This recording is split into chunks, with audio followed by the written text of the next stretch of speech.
I don't really know where Mars from exactly, but he's French. Chill.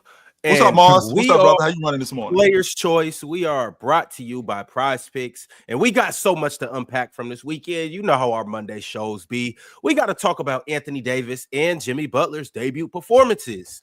We got to talk about whether the Mavericks and the Warriors really are championship contenders. I guess we have to talk about Nikola Jokic, his MVP odds, and the Denver Nuggets. The Super Bowl was yesterday, too. I would love to touch on that. Luka makes his debut tonight. You know we're going to talk about that. Dalton Connect is back in LA, and Mark Williams is back in Charlotte. Can't wait to get to it. That's weird. We got to talk about that. Joel Embiid needs another knee surgery. Yeah, that sucks. We got to talk about that. Oh, and by the way, there's some new All-Stars that have been named due to injuries. So we got to talk about the two superstars that are injured and won't be able to play in the All-Star game and who their replacements should be or are. Before we do all of that, fellas, how was your weekends? It was good. Man, it was amazing. Life is grand. So what the Nuggets had a game Saturday. They had a game. Life is good if you're a Serena Williams fan. Yeah. If you're not, though, it sucks. I'm gonna be honest. It sucks if you're not. I've never been one of those, race guys. Because I love everybody, you know what I'm saying? But to see a black quarterback, all black performers at the Super Bowl, not only all black performers at the Super Bowl, two black quarterbacks. Now, to two black quarterbacks, all black performers at the Super Bowl. Samuel Jackson is Uncle Sam, another black guy. I was for real in my living room. I could have went through the roof like Superman, because it was one of the proudest days for me. It was fantastic. During Black History Month. How many times have we seen that? Don't leave that out. Don't leave that out. How many times have we seen that? Zero. How about that? No, two black quarterbacks. I think it was 2 years ago with Hurts and Mahomes again. This year, yes. I don't know if there's been another year. Somebody can correct me if I'm wrong that we've seen two black quarterbacks. We've seen two black head coaches. That was it.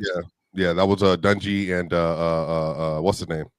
Coach from Chicago. Ron. Chicago was an old head coach. Mm-hmm. Why am I? Hey man, y'all ain't tapped in the NFL at all, bro. You're asking us. Yeah, I don't know why. I can't ask y'all anything. I'm looking right at him. He used to coach Tampa too. Yeah, know exactly who it is. Somebody gonna say it. I don't know why I'm drawing a blank on his name. Lovie Smith. Thank you. Thank you. Yeah, it was right on the tip of my tongue. These are pure, and I don't mean this in any way other than this is like me talking about men's soccer. I can talk women's soccer. This is like me talking about men's soccer. Pure casuals. I cannot, like, we haven't had no real NFL talks up here at all whatsoever. 100%, which is fine. It's completely fine. Everybody has their lane. 100%. Swiper, why you never went and got on the gridiron show then? I wasn't here when he wasn't here. I wasn't even here. Like, y'all didn't know. We had no connection at all. I was still a little old swiper. You know what I mean? But you still a little old swiper. That's you all didn't right. have to throw a pebble at Mars though. Big swiper like, to you, homie. No, none of us know soccer. Like, that was crazy. But anyway, y'all. Never mind. You ain't know what? Nothing. He about to say something wild. Just go ahead and roll. All right, fellas. Let's talk about Anthony Davis to start out with. In his debut with the Dallas Mavericks, Anthony Davis came out scorching. Flaming. Wait a second, Ron. What, Ron? The T in debut is silent. What'd he say? How'd he say it? How'd he say That's it? funny. Debut. All right. Let's talk about Anthony Davis's debut performance. Fellas, he did in a half what most people struggle to do in a game. Sure. He had what, 24 and 12 at half? 13 and 3 blocks. He was superstar impactful. It was his best game of the season for sure. Mm-hmm. Best game? No, not best game. Best half. That's best half for sure. Yeah, for sure. Okay, well, a half is a part of a game. Yeah. And he got something happened to him in the second half. But I mean, I think before we get to that, just unpack the 30 minutes that we saw of him.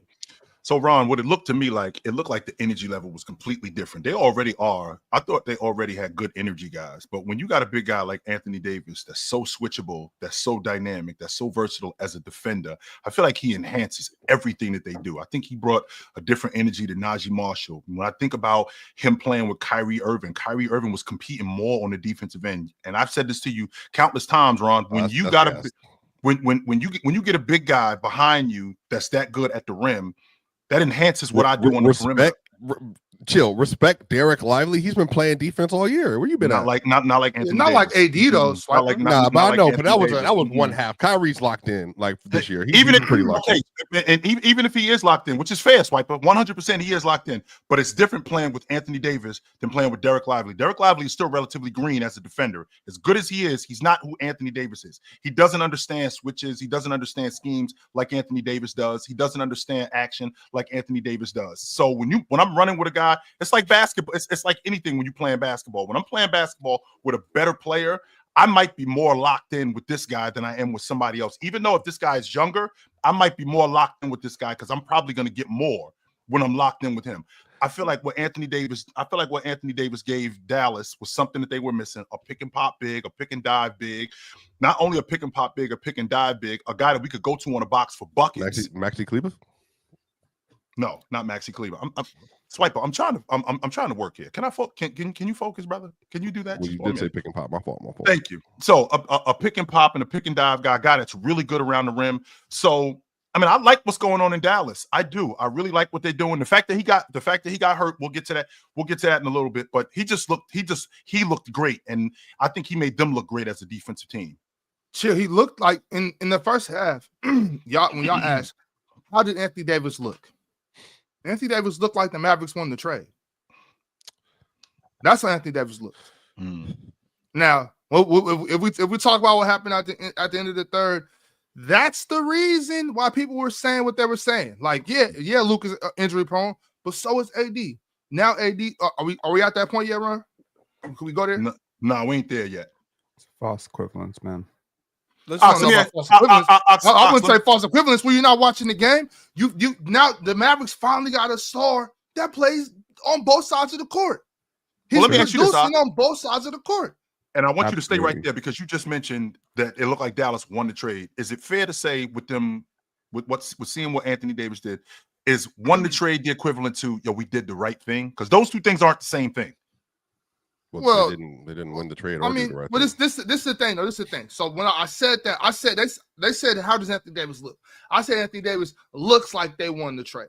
Now, we know who Luka Doncic is. Sure. And we know what he's likely to do tonight if he plays, right?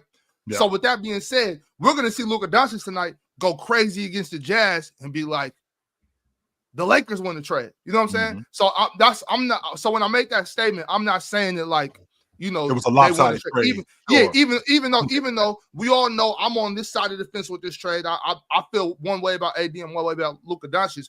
But obviously, Luka Doncic is an amazing basketball player, and the Lakers are not going to feel like they lost this trade after tonight. And I don't think they feel like that even leading up to tonight. I'm just saying, like, once Luka Doncic takes the court, everybody's going to be like, there we go. You know what I'm saying? Yep. So I was just more so saying that just to kind of amplify how good I thought Anthony Davis looked before that, fair enough injury he sustained in the third quarter. The average man in the United States is like what, 5'10"? 5'10". I don't know. I have no idea. Okay, I can't tell how tall people are. They're so short. Okay. I'll just be like, exactly. I'm sorry, everybody ain't walking around 6'9" like you're behemoth. I'm just saying. I'll be bumping into motherfuckers like, we ain't all 6'9". I'm so sorry. Look up. Swiper is tall. You are tall, but you're not both the same level of tall. You understand what I'm saying? I get what you're saying. Not the same level of man either. Go ahead. Oh, Lord. Okay, sorry. That was not meant to. Yeah, I don't want to use anybody else as an example. My point is when you say both, both teams, both players are injury prone. One of these players has a much longer rap sheet of injuries than the other. Well, one's been in the league longer. That's why I don't appreciate you saying like one's been in the league longer too, Pin. I mean, so how do we know that? At what years is for AD? Just isolate their first 5 years. 12. So what is this year 13 for AD? Yeah. Oh, so who's to say that by year 13, Luka won't miss a bunch of games? I hope he doesn't. Obviously, Well, Well, he by has year up to 13, this he point, has though. he has quite a few years to get before he gets to year 13. It's a part of But the this- equation. But But this is the even then, point. though, They in weren't Luka's both first 30. 6 years, he's been injury prone. He's deep injured right now. That is a bad point. I'm sorry. That's a he missed extended amount of time last year. He hobbled through the playoffs. Luka's injury prone too. So what are you? yeah. Are we going to compare? If you want injury prone heights? if you want to take the stance of Luka just being a more impactful player because of his offensive dominance, like I could get with you on there. Like that's fine.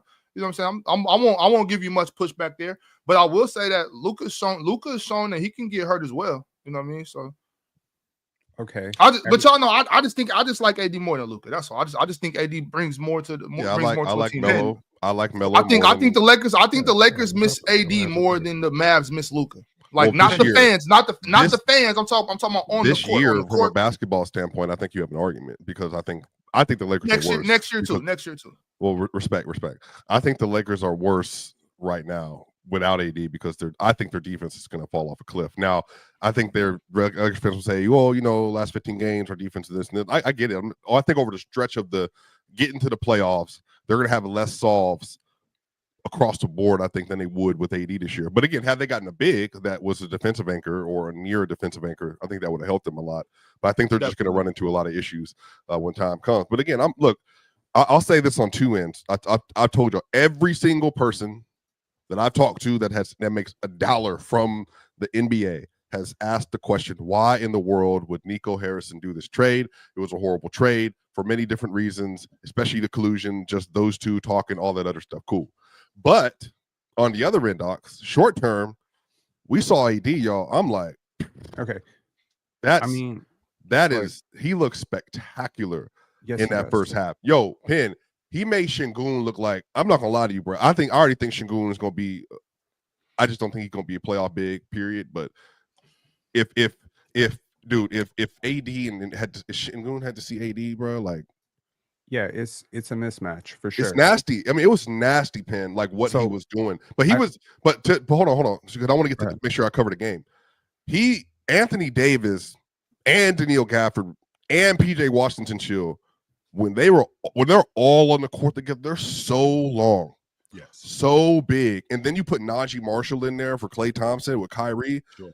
They were literally everywhere. It was like a spider monkey when it just 8 arms, like Ben 10, turn on the power, get the spider monkey, and then they're literally everywhere doing everything all the time, bro. And I honestly was just floored.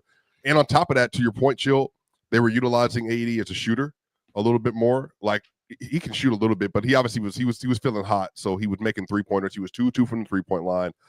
But every single time they tried to score inside the paint with him or Gafford in the paint, they couldn't do anything with it. Nothing. They couldn't score at all. And then at one point in time, Şengün was 1 of 6 from the paint to start the game off because of AD. And I think that, and there's a point that you left out, Swipe, and you made some really good points, but there's a point that you left out. That team that they went up against, it's a good defensive team that they went up against, and they handled those dudes. Interior defense, though. Sure. Houston. I think Houston's dropped what is it, Mars? 6 in a row now that you dropped? Something They like that. won yesterday. Well, we just beat Toronto, so we was on a 6-game streak. Right. So it was right before you beat them. Right. So, but up until that point, this was a really good team with a really good defense, and I felt like Dallas at that point with AD in that first half, I felt like they were getting whatever they wanted. Okay, but why were they a good defense? So are they missing some people right now that maybe made them a good defense that they don't have right now? Well, they're missing Jabari. They're missing Jabari. Yes, they're missing Fred. They're missing Jabari. They're missing Tari. I mean, Tari played in that game, but yeah. Tari played in that game, but yes, he did play in that game. So the point that I'm making, Steven Adams. I don't want to. I think so. Steven Adams was out there. Yeah, he played too. We went to that double big lineup. We talking about Steven Adams was out there.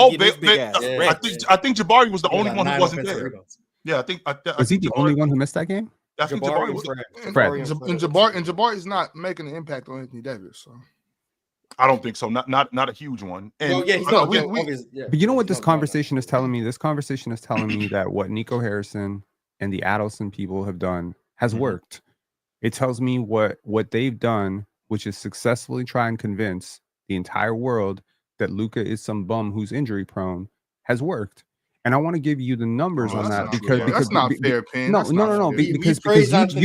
you just hang on. No, y'all brought up that they're both injury prone. I want to tell you something really funny. So Luka prior to this year has played in an average of 66.6 games per year. Okay. That breaks down to 81% of the season. So he's played 81% of the season. Here's the number of games every season that Anthony Davis has played. Now, remember the number, 66.6 games per year. This is 18-19 to current AD. 56 games. 18-19 to current AD? That's not fair, Penn. That's not, but keep going.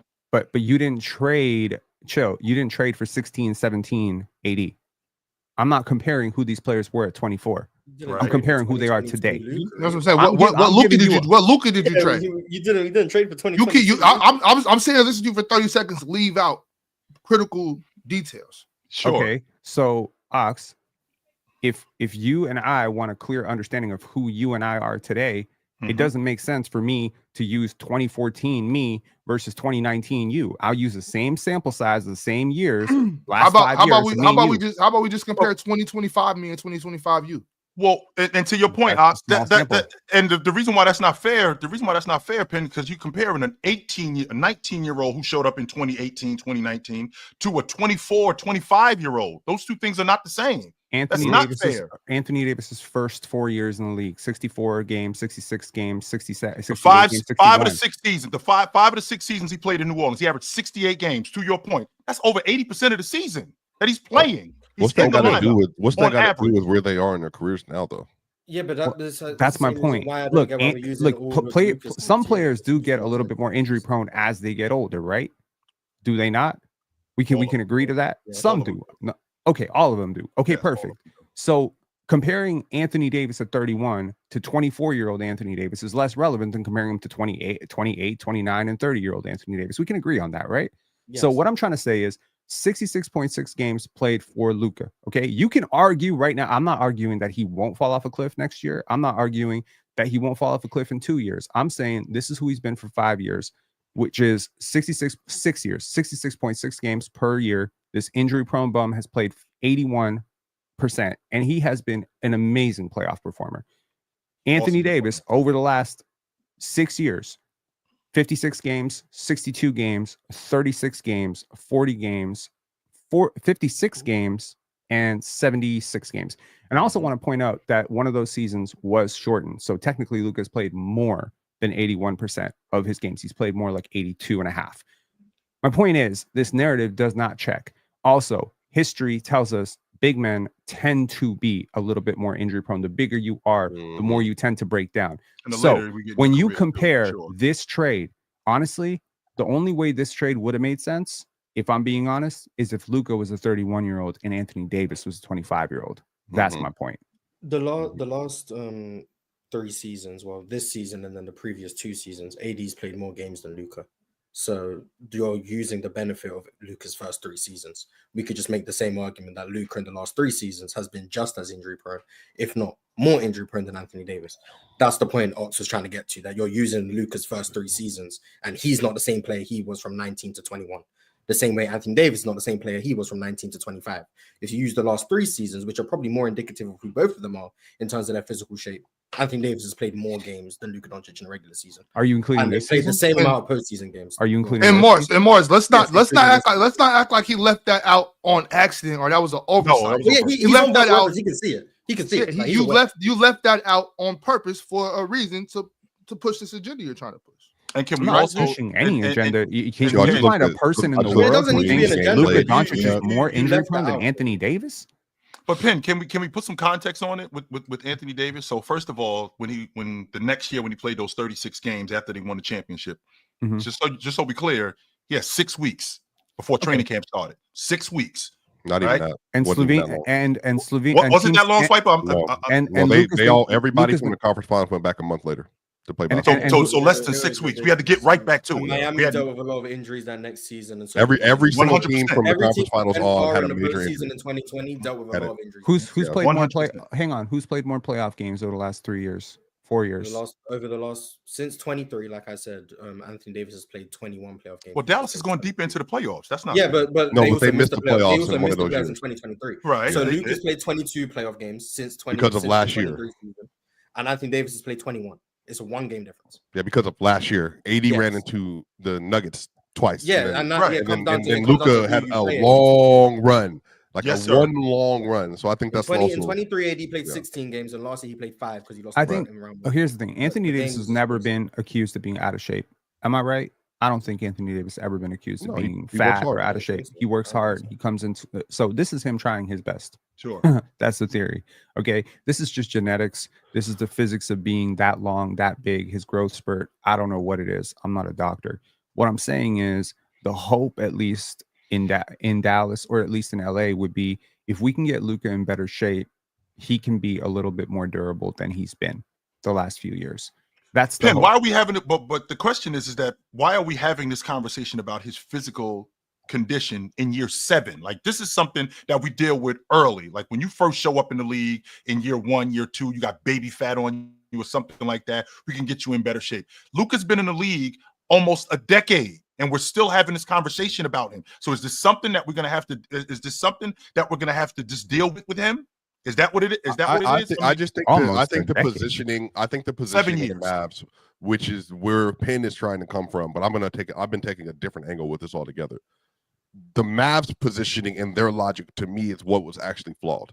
If they were trading Luka because they wanted to get off an injury-prone player they felt didn't work hard and drank too many beers and Rakja and all that other stuff, if that was what they're worried about, then you trade him and get assets for the future to replace the 25-year-old you have in-house. Nico made a trade for me, an older, worse player that also has injury concerns, who this kind of stuff could happen to, that you don't have and this is where the crux meets the road. If Anthony Davis cannot play for the rest of this year, and say Luka could not play for the rest of this year, you have more time with Luka to try to get that year back in the future than you do with AD, just on the basis of there's a 6-year difference. And I think, to your point, Chill, there's a positional difference. A center at 31 as opposed to a forward who's already slow moving at 25 years old. Those are 2 different things, and you're depending on 2 different skill sets and body types, I think, to sustain itself. So Now, that's where I am with that. Now, with that being said, chill right quick. I just want to just give some context to everything that's going on. So right now, Anthony Davis, he got injured in the 3rd quarter of that game, or was it the 4th? Third. So in the 3rd quarter, Anthony Davis went down with what he they're actually saying. came back. Too, He Ron. shouldn't. He He came back, should. and He shouldn't have they been took him out the playing. game. Yeah, they Let's be took him real. out the game. He came He back. shouldn't have been They took him playing. out the game. He rushed But keep himself going. back from injury. So he went down with the left adductor strain, and they're saying that he's definitely out for multiple weeks, and he could miss up to a month. So basically, he's out indefinitely. Luka Doncic, if you guys remember, on Christmas, they're playing live on a Christmas slate on ESPN. Luka Doncic strained his calf, and he's been out ever since. And obviously, he's set to make his debut tonight against the Utah Jazz. Sure. But proceed, Chill. So, Swiper, to your point, what you were talking about when you said to get assets for the future, can I come back? I could combat that with Nico Harrison looking at this crew and the idea that they could still win right now, and we'll deal with the future years to come. But the way that this team is currently constructed, we could win right now with one move.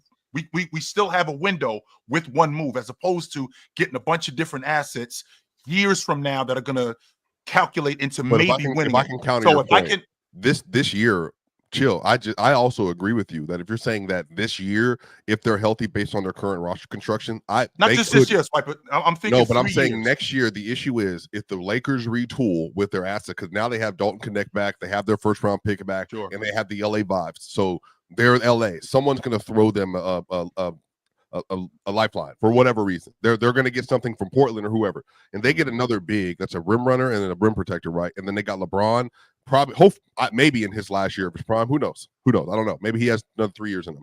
And then they get Luka, they got Austin Reaves, and they got the rest of that roster. The issue is that now he's 26 years old. So at 26, I can retool. Guess what? If it doesn't work next year, at 27, I can retool. At 28, I can retool. You have some at time. 29, at 30. Sure. This is the issue. And I think he's going to keep getting better. So an MVP player It's going to keep adding to his skill set when he gets in his 28, 29. And then this point, Anthony Davis on the other end is probably going to be older. He's going to get probably more injury wear and tear because he's bigger. And then on top of that, he's going to be 34. I just don't have the ability to retool around AD, I think, to the same degree I can retool around Luka Doncic. And on top of that, I think Luka is functionally just going to be a better player, all the while one of them's getting older and worse, and the other one's getting young, older, and better, if that makes sense. Now, it does make sense. But to counter your point, I mean, Nico Harrison didn't just get the job as the GM. He did trade for PJ Washington, right? He did trade for Kyrie Irving. I have very good insight that that's not the first trade that he went after, and that was the secondary. That was the second decision that they ended up making, and it was a throw-in. It was a throw-in that they had for Gafford and PJ Washington. Go ahead. What'd you say, Martin? He still made it. No, he did it. I agree. I thought that was the trade that changed the NBA season. The point that I'm making is that the team that Nico Harrison is building, he's actually hit on a number of different trades and signings that he's made. He's hit on Najee Marshall. He's hit on PJ Washington. Yep. He hit on Daniel Gafford. So he is right. And with that being said, he's changing the dynamic of this team. Where are you going to find an elite? So this is the thing. Here's the thing I think you're thinking about. I think you're thinking about building around Luka for the long term. I think he's looking this year that he has. The team they have in place was to build around Luka this year. Looking at, I have a 3-year window to win it with this crew, and I'll worry about getting another franchise player 3 years from now. And what he's been doing, and he has, and don't forget, Anthony Davis, not only has he gone to the NBA championship, not as the lead dog, even if he wasn't as the lead dog, but what I've said before is that when I look at this unit, I look at this unit as more of a collective than I do one guy.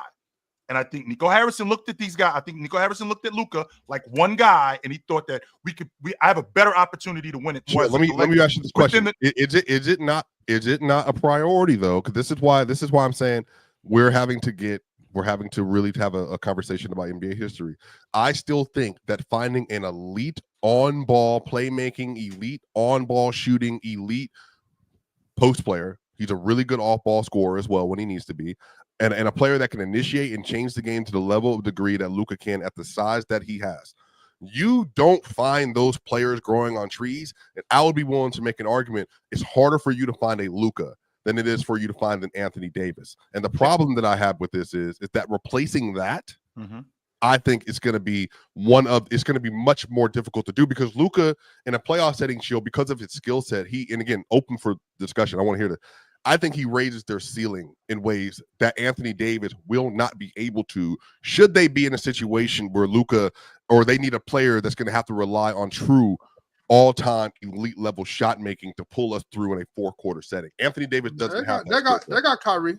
Kyrie's never been that, respectfully. Never been that. He's never been that. But to your point, secondary, 100%, Ox, 100%. And to your point, Swiper, I mean, you are getting back a top 10 player who can change the dynamic of the game on defense. And when you got a guy who can change the dynamic of the game on defense, but here's the difference. So imagine Rudy Gobert being a bucket getter. As good as Rudy Gobert is, imagine being able to go to Rudy Gobert for buckets. Imagine being able to have a rim protector like Rudy Gobert instead of. And you have something similar to that in Anthony Davis. You have a defender, you have a rim protector, you got a glass cleaner in Anthony Davis. And on top of that, when I think about players getting traded, more times than not, when Shaq got traded, you're not getting back a top 10 player. And not only are you not getting back a top 10 player, you are not getting back a top 10 player who fits in. You're not getting back a top 10 player who fits into what we're doing, and we can do this right now. I can appreciate your logic about moving forward, and we got more time to build around Luka, and we have a larger margin of error. But I think that what Nico Harrison has been doing with this crew, I think that adding Anthony Davis to it, I think that the margin of error, even though it's small, I think he gets it right. Swapper can't make up his mind. Because he was down on it. He was down on it. Then he was so high on AD. I am. And then now that he's hurt, now you back on. Well, I'm not back off anything. I'm correct. No. I still think they could get to the title game. My argument is, I still think though that there are things that Luka does that you're just not going to find, and I do think, and even in the short to long term, I still think Luka's a better option, but I'm also saying I can see Nico's I can see his perspective. I'm just saying that I vehemently disagree with that perspective, and that what you should have done is also retooled for the things AD will need as he goes like this over the course of the next several years, because you're going to need additional assets to build around him. Could also, Kyrie's about to turn 33, my dog. Kyrie probably ain't going to be the same player next year or the year after that. Or, Ox, what if even worse happened? What if Kyrie doesn't pick up his player option? Yep. Now what are we doing? Or I got to max out Kyrie Irving. Do I want to pay Kyrie Irving at 33, 52, $60 million a year, Ox? I'm not going to hold you. But I'm saying that. Well, he's been signing. He signed a 2-year. I think he signed a 3-year deal with a. Well, we had the player option this summer, though. Yes. But I'm saying, what if he asked for the max? I think that Dallas would go with the max, but I don't think they'll go 5 years. I don't think they'll go that far. I think that they can go with something for 3 years, but I know we got to move on, Ron. Well, y'all speaking of the max, we're gonna move on in a second. But according to the Mavs owner Patrick Dumont, he said, "quote," and I quote, "If you look at the greats in the league, the people you and I grew up with, Jordan, Bird, Kobe, Shaq, they worked really hard every day with a singular focus to win. And if you don't have that, it doesn't work. You shouldn't be a part of the Dallas Mavericks." And he is alluding to Luka Doncic. So clearly the agenda was that they don't believe that Luka either works hard enough or takes care of himself enough for them to win moving forward. I don't think it was a talent issue. I think it was a conditioning, work ethic, and attitude issue. Penn, I know you hate this too, but I mean, bro, I am trying not to. I know you. I know you hate this because we see what kind of player Luka is, but they're around this dude they've been around this guy. They've been around him. They know what his eating habits are. They know what his workout habits are. They know who he hangs out with. They know all of this stuff about Luka. So I'm pretty sure y'all done all had that chick where you bring her around your family and everything, and they're like, "Oh, she's such a nice girl. She's such a darling. She is lovely." I'm like, little do you know. Oh my God, why'd you break up with her? Because little do you know, yeah, she look good, and when she get around y'all, she act nice. She know how to put it together at Thanksgiving. She know her though. But her homegirl know her 364 days out of the year. Yes. I do understand. I do understand Penn's disdain because that still doesn't make sense to me. Because what the owner is making it sound like, Luka is good, but he's not good enough for us to win it. Good, and he's not. Can we be real? Right, but we're not holding on to toxic relationships anymore. In 2025, we're letting go of toxic relationships. No matter how much you love it. You weren't the man you were at 25. And there are so many stars. It's not about me. It's not about me. There are so many stars. And also, nobody was offering me $80 million. Also, swipe. there are so many stars in this league that have operated above the law a little bit or beyond the lines. If you want to be for real, Michael Jordan, we could talk about that. Okay, Shaquille O'Neal, we could talk about that. Okay, yep. There's a lot of guys that you had organizations say the greatness is the greatness, and we don't care that he's smoking cigars. We don't care that he's out gambling until 3 a.m. We don't care that this dude is in the strip club. Allen Iverson, my God, Kawhi Leonard. The Raptors bent themselves backwards trying to accommodate that dude and his uncle and his load management and all that stuff. Did they say? Yeah, but he didn't mention Kawhi in Allen. Okay, you know he mentioned Shaquille O'Neal. How many times? Yeah, but Luka Doncic is not Shaquille O'Neal. And Larry Brown was. There was a big level. There's a big difference between Luka Doncic and Larry Brown was. For any logical human being, there is a clear difference between Luka Doncic and Shaquille O'Neal. There is not a single player other than LeBron who has matched the production and success individually of Luka Doncic over individually. What are you talking? All right. Never mind. I thought today was going to be a little bit logical. Shaq wasn't Shaq in the first 5 years of his career. Okay, that's a different type of production, though. It's not. It's not like You're talking about points, rebounds, assists. Yes, I'm talking about Okay, points. let's talk about points, blocks, rebounds, and stuff, Sure. and big man stuff. Yeah, Let's He's talk not about that. talking about, but that's what you're talking about. Oscar He's not Robertson talking ain't put about- up 28, 8, and 8 in his first 6 years. Okay, Kareem Abdul-Jabbar. Look, y'all not dominated the league. What year did he win gonna MVP? put Luka you on are Shaq's talking. level, bro. You We're are not talking. doing Exactly. that. Let me go guy, see what Oscar You're Robertson talking about a was guy. Mars, who's you finished don't even have to go top see five, Mars. top six Mars, he was MVP 30, 10, and 9 5 for 8 straight straight years. years. at. I knew I wasn't bugging. I'm talking No, about he was- no one need yeah. that. We're not Yeah, talking. Oscar We are Robertson not did it. talking about a role player. We're not talking about an all-star. We are talking about a perennial MVP candidate who has been an MVP candidate since he's 21 years old. Hasn't Top won 5 one yet, player in the though. game. Top 5 player in Fine, the he game. has. Bar He hasn't none. won one. 100%. Fine. Got Could passed you up by could you have Shea? made a pretty logical case last year? Could you have made a case the year before? I think mean, you yeah, could I have can made a make a case top 3 every case year. for him. Sure, Mhm. absolutely. And if you're going to be top 3, and the guy who's beating you is Nikola Jokic, And I Shea, think that's and okay. Shea, and Shea, and Shea. Last year it was Shea, but we are talking about some all-time great seasons that have beat him out. And be honest, there are plenty of years where Young Shea and Luka and Shea are about their peers. They're okay, about the same age. swipe it. Be Yeah, but y'all talking about Shaquille. What we talking about Shaquille O'Neal right now, though? Have there been years in NBA history where last year's Luka Doncic would have been the best player in the league? No. yeah, for sure. Absolutely. So that's my 2000. point. Yeah. Yeah, I mean, I there's was Go ahead, finish that, Swiper. was trying to say I was going to say the year, but I stopped because I didn't want to cut him off. No. But Maybe he's not say the talking year. now, Swiper. Let's say the year. Say the Cut me year. off, please. Shoot, Maybe- 2014. That's for dang show. That's for 2014. He would have won. One MVP have been the 2011 he best would have player. won. 2011 he for sure would have won.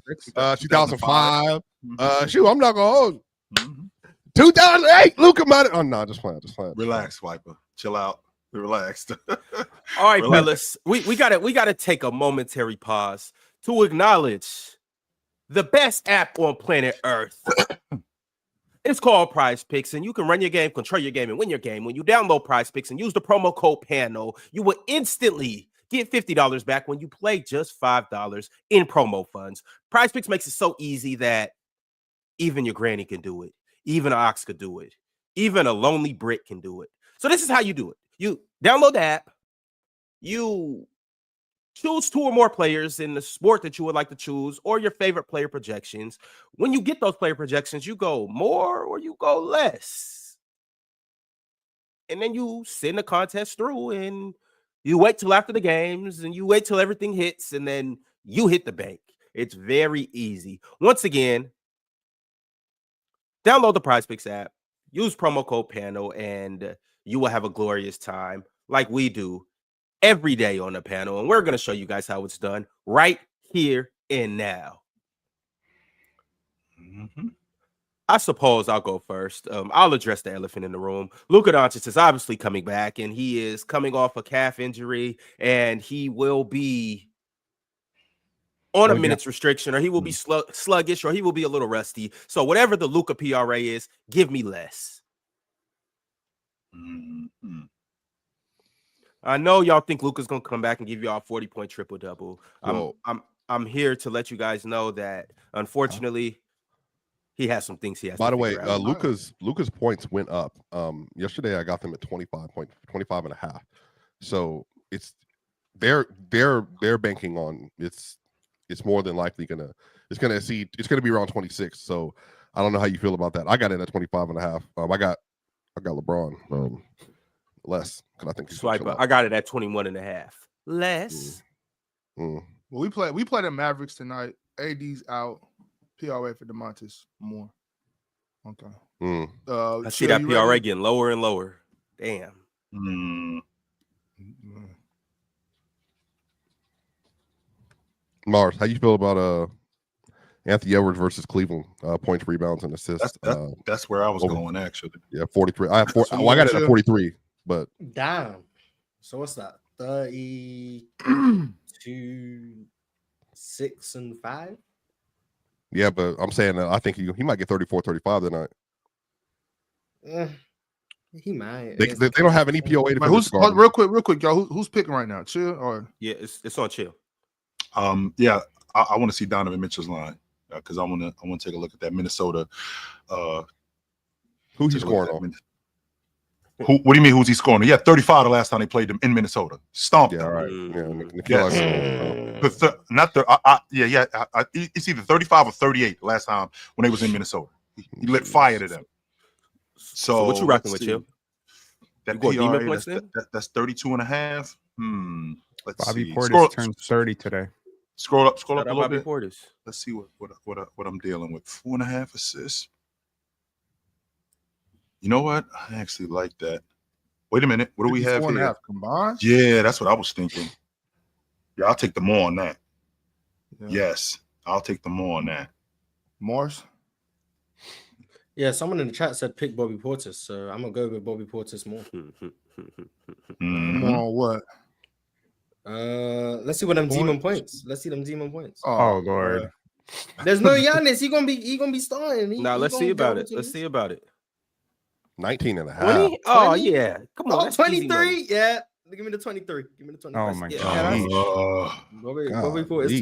This is a clear sign of sabotage, but okay. Yeah, we trying to win bread. When Bobby Portis have 24 and 16, it's cool. What are we doing? He might. I mean, he might. He definitely might.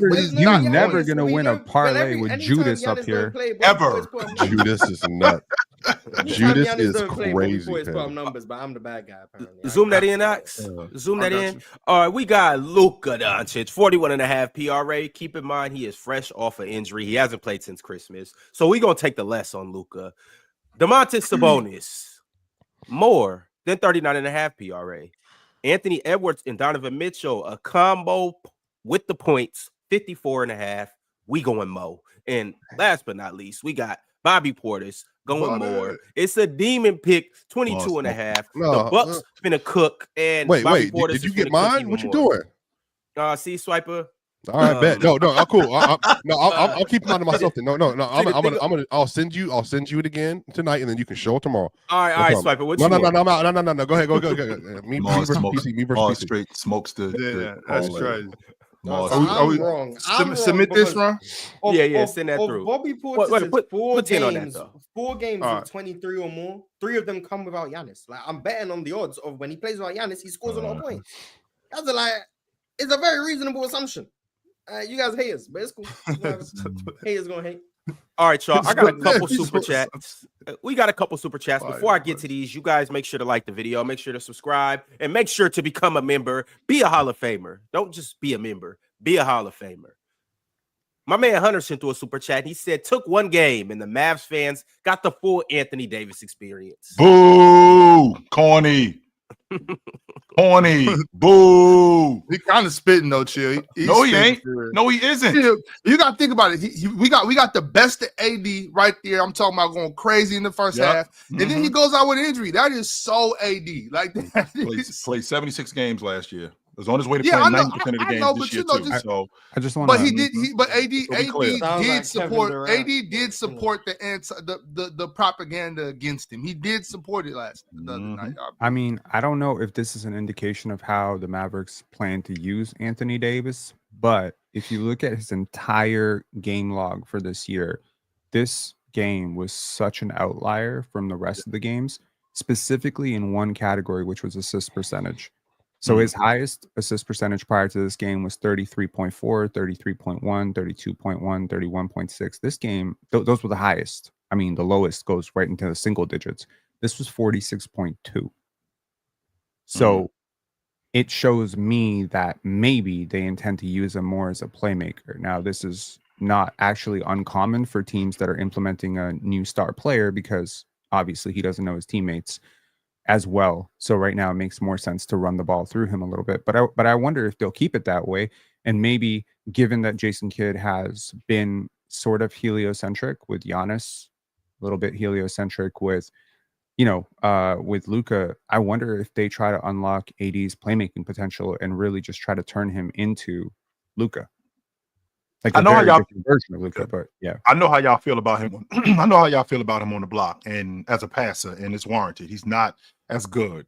But I think when he's standing in front of the defense, whether he's at the nail or he's at the mid post, I don't think he's a bad passer in those areas. Can he get better though?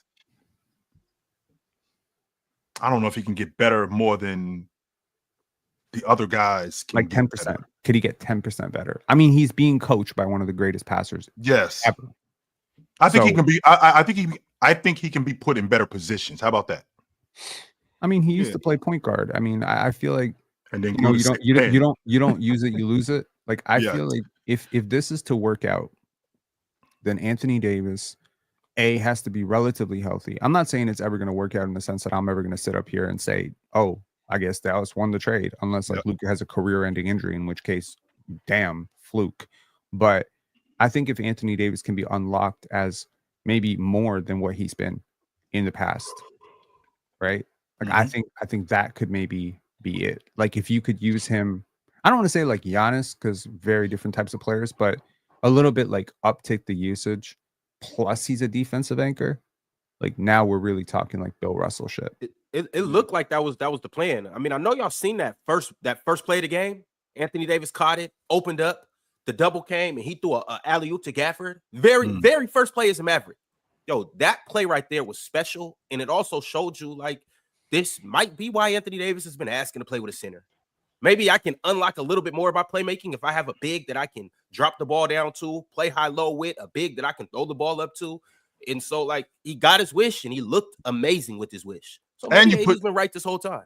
And you putting some years back on his life playing the 4 than you do the 5, because I do a lot of the dirty work playing the 4. I do rebound, I do rim protect, I do shot block, but I don't have to deal with Joker as much. I don't have to deal with all of those 5 men in the Western Conference as much as I would have to if I'm primarily playing the 5. Now that's Scafford. Now that's Derek Lively who are taking that on. And now that leaves Anthony Davis more opportunities to do other things that he's really good at, like Rome. And that's the thing too. Like when you're a big like AD, it's so much more rewarding to play with somebody else that's gonna be down there getting with you down there in the paint. Somebody, you know, and not to knock Bron, but you know, he's a little older. He's not the same Bron he was, you know what I'm saying, as far as like on the defensive end, helping on defense. He still rebounds, of course, but when you got another big that can really bang with you down there in the paint, like a Derek Lively, a young fella like Derek Lively too, I think it's much more rewarding for AD. I think he gets the complete benefit of his defensive ability. He gets the complete benefit of his ability to rebound. To Ron's point, he gets the complete benefit of his ability to pass across the paint, high lows, things like that. He can completely tap into his whole arsenal as a complete basketball player. So you know, a lot of people make fun of AD because he wants to play the 4. They call him soft and whatnot, but I think he just has more of a skill set than he gets to show when he plays the 5. Well, can you think of a better 4-5 passing combo than Derek Lively and Anthony Davis? I don't give Derek Lively enough credit for the passing that he is. Yeah, DeMontis and J-Val. Jokic and Gordon, obviously. Jokic and Aaron Gordon. Yeah, obviously, but yeah. Okay, apart from Jokic and Aaron Gordon, which is obvious. Okay. Şengün About Horford and KP. Mobley and Allen's a good one, Hank. I don't know. I really rate both their passing. I just think that they're both significantly above average passers. Lively, Thompson and Jalen Duren. Yeah. Shoot, Jalen Duren and James Wiseman at one point. Okay, James Wiseman, passer. Yeah. Well, they ran that 4-5. They were running high-low for a little bit. Yeah, but that was Jalen Duren passing it. Yeah, well, respect. Well, James Wiseman is currently out of the league. No, he's currently rehabbing a torn Achilles. That's what he's doing. Yeah. But he's out of the league. He was waived. He got waived. How about he was looking good in those first 5 minutes he played. How about Franz and Paulo? Well, that's a 3-4. But they're a 3-4.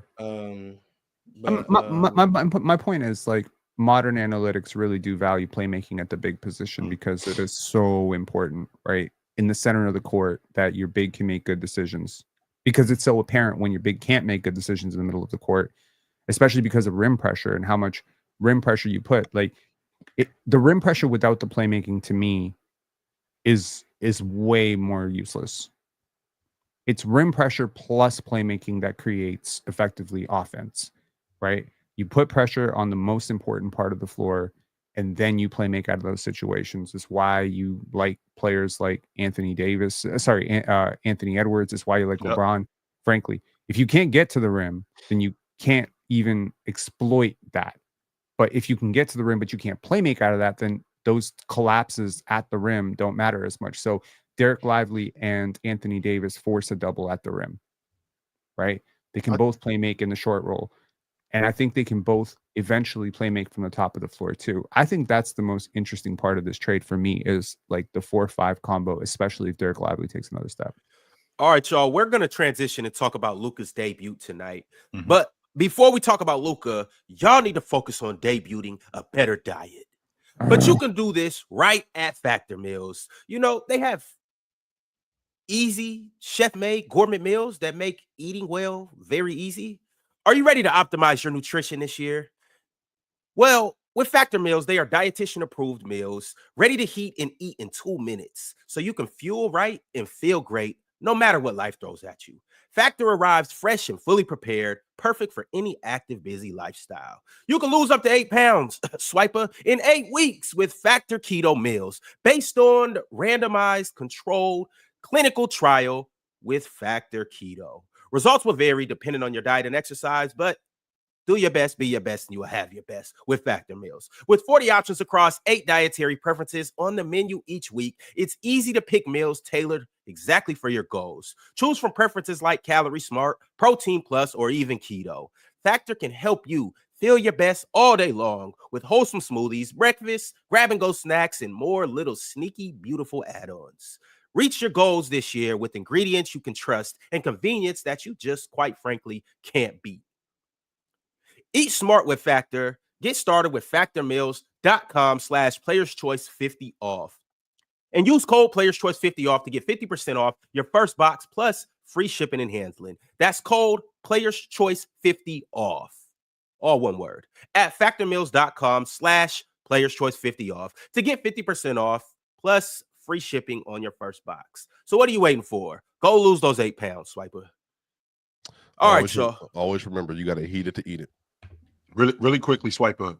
Hey, Ox, if Ron says gourmet one more time, I swear That's to what God, I'm saying. He said debuting in gourmet. If he says it one more time, I'm gonna attack him. I can't handle it. Yo, chill. I thought I was the only one who heard him say Where gourmet. from we speak proper if he says English. gourmet one more time, That's not proper English. It Those are is. It has the T. You know what? God. See, I've been doing you a favor, and I haven't been pronouncing the L in Ox, but now I'm gonna start doing it, Mr. Locks. I'm gonna attack Ron. Ron, what about the time? What about the time you was going around saying subtle? Saying what? Oh, that was subtle, different. not. I'm a Subtle. What? Instead of subtle, subtle. I have a problem with overpronouncing my T's. You know, my elementary teacher, she pointed that out to me. So I'm sorry. Say telekinesis. So we got to talk about Luka Doncic's debut with the Los Angeles Lakers tonight. Fellas, I just want you to talk to me and let me know how you feel that tonight's going to go. Obviously, they're playing against the Utah Jazz, but things can go in multiple different ways. So, Penn, I'm going to start with you. I want you to tell me, what are you expecting tonight from the Los Angeles Lakers and Luka Doncic? Buckets. More buckets. Snarls. Mean mugging. More buckets. I love like Utah. Remember that part. When you get to looking at niggas like, what are you doing on the court with me? That's my favorite Luka. That's my favorite Luka. When you get to disrespecting. You see what he said to Rick Carlisle? Oh, you're lucky. You're lucky I'm not playing. Yo, that's savage. I mean, honestly, it's the Utah Jazz. I mean, what the hell are they gonna do with Luka? Like, what are they supposed to do? They're a professional basketball team. They could win if you say so. But I mean, shoot, it's like I don't know. I low key, I wish it was like I wish it was a game against the Celtics.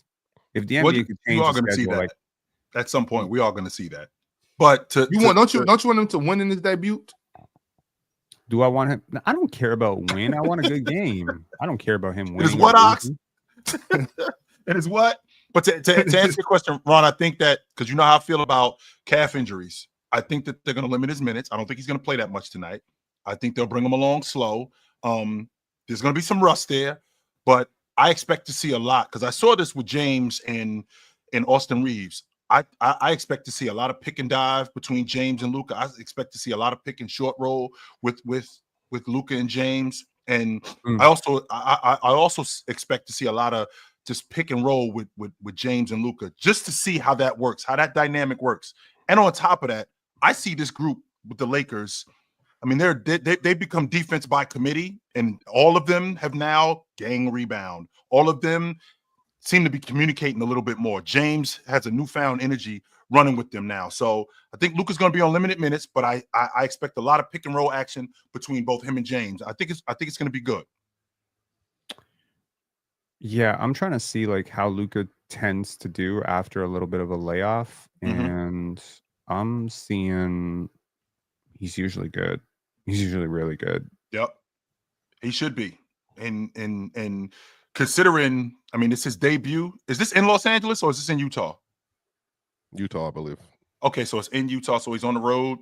He still should be good, right? He still should be good. But these calf injuries ain't nothing to play with. So I think the Lakers are really conscious about how they handling Luka because they know who he is. And I wouldn't be surprised, Ron. It's in LA, actually. And I this may sound ridiculous. I wouldn't be surprised if the Lakers are trying to get Luka at a certain weight. That would not surprise me. If they kind of like what the Miami Heat do with their guys, where you play at a certain weight. This is a good weight for you. I wouldn't be surprised if the Lakers are eventually going to get Luka to something like that. I don't know if they handle things like that. I mean, this guy's swirling amidst all of the controversy around his weight, his conditioning. Yep. I don't know if the right approach is to go up to him and be like, hey, we need you to lose weight. I think my first approach would be to try to make him comfortable, try to make sure he understands that he's wanted here, that we don't believe the shit that's been said about you, and try to get you playing with joy again. I feel like, I don't know, like I think everything's connected.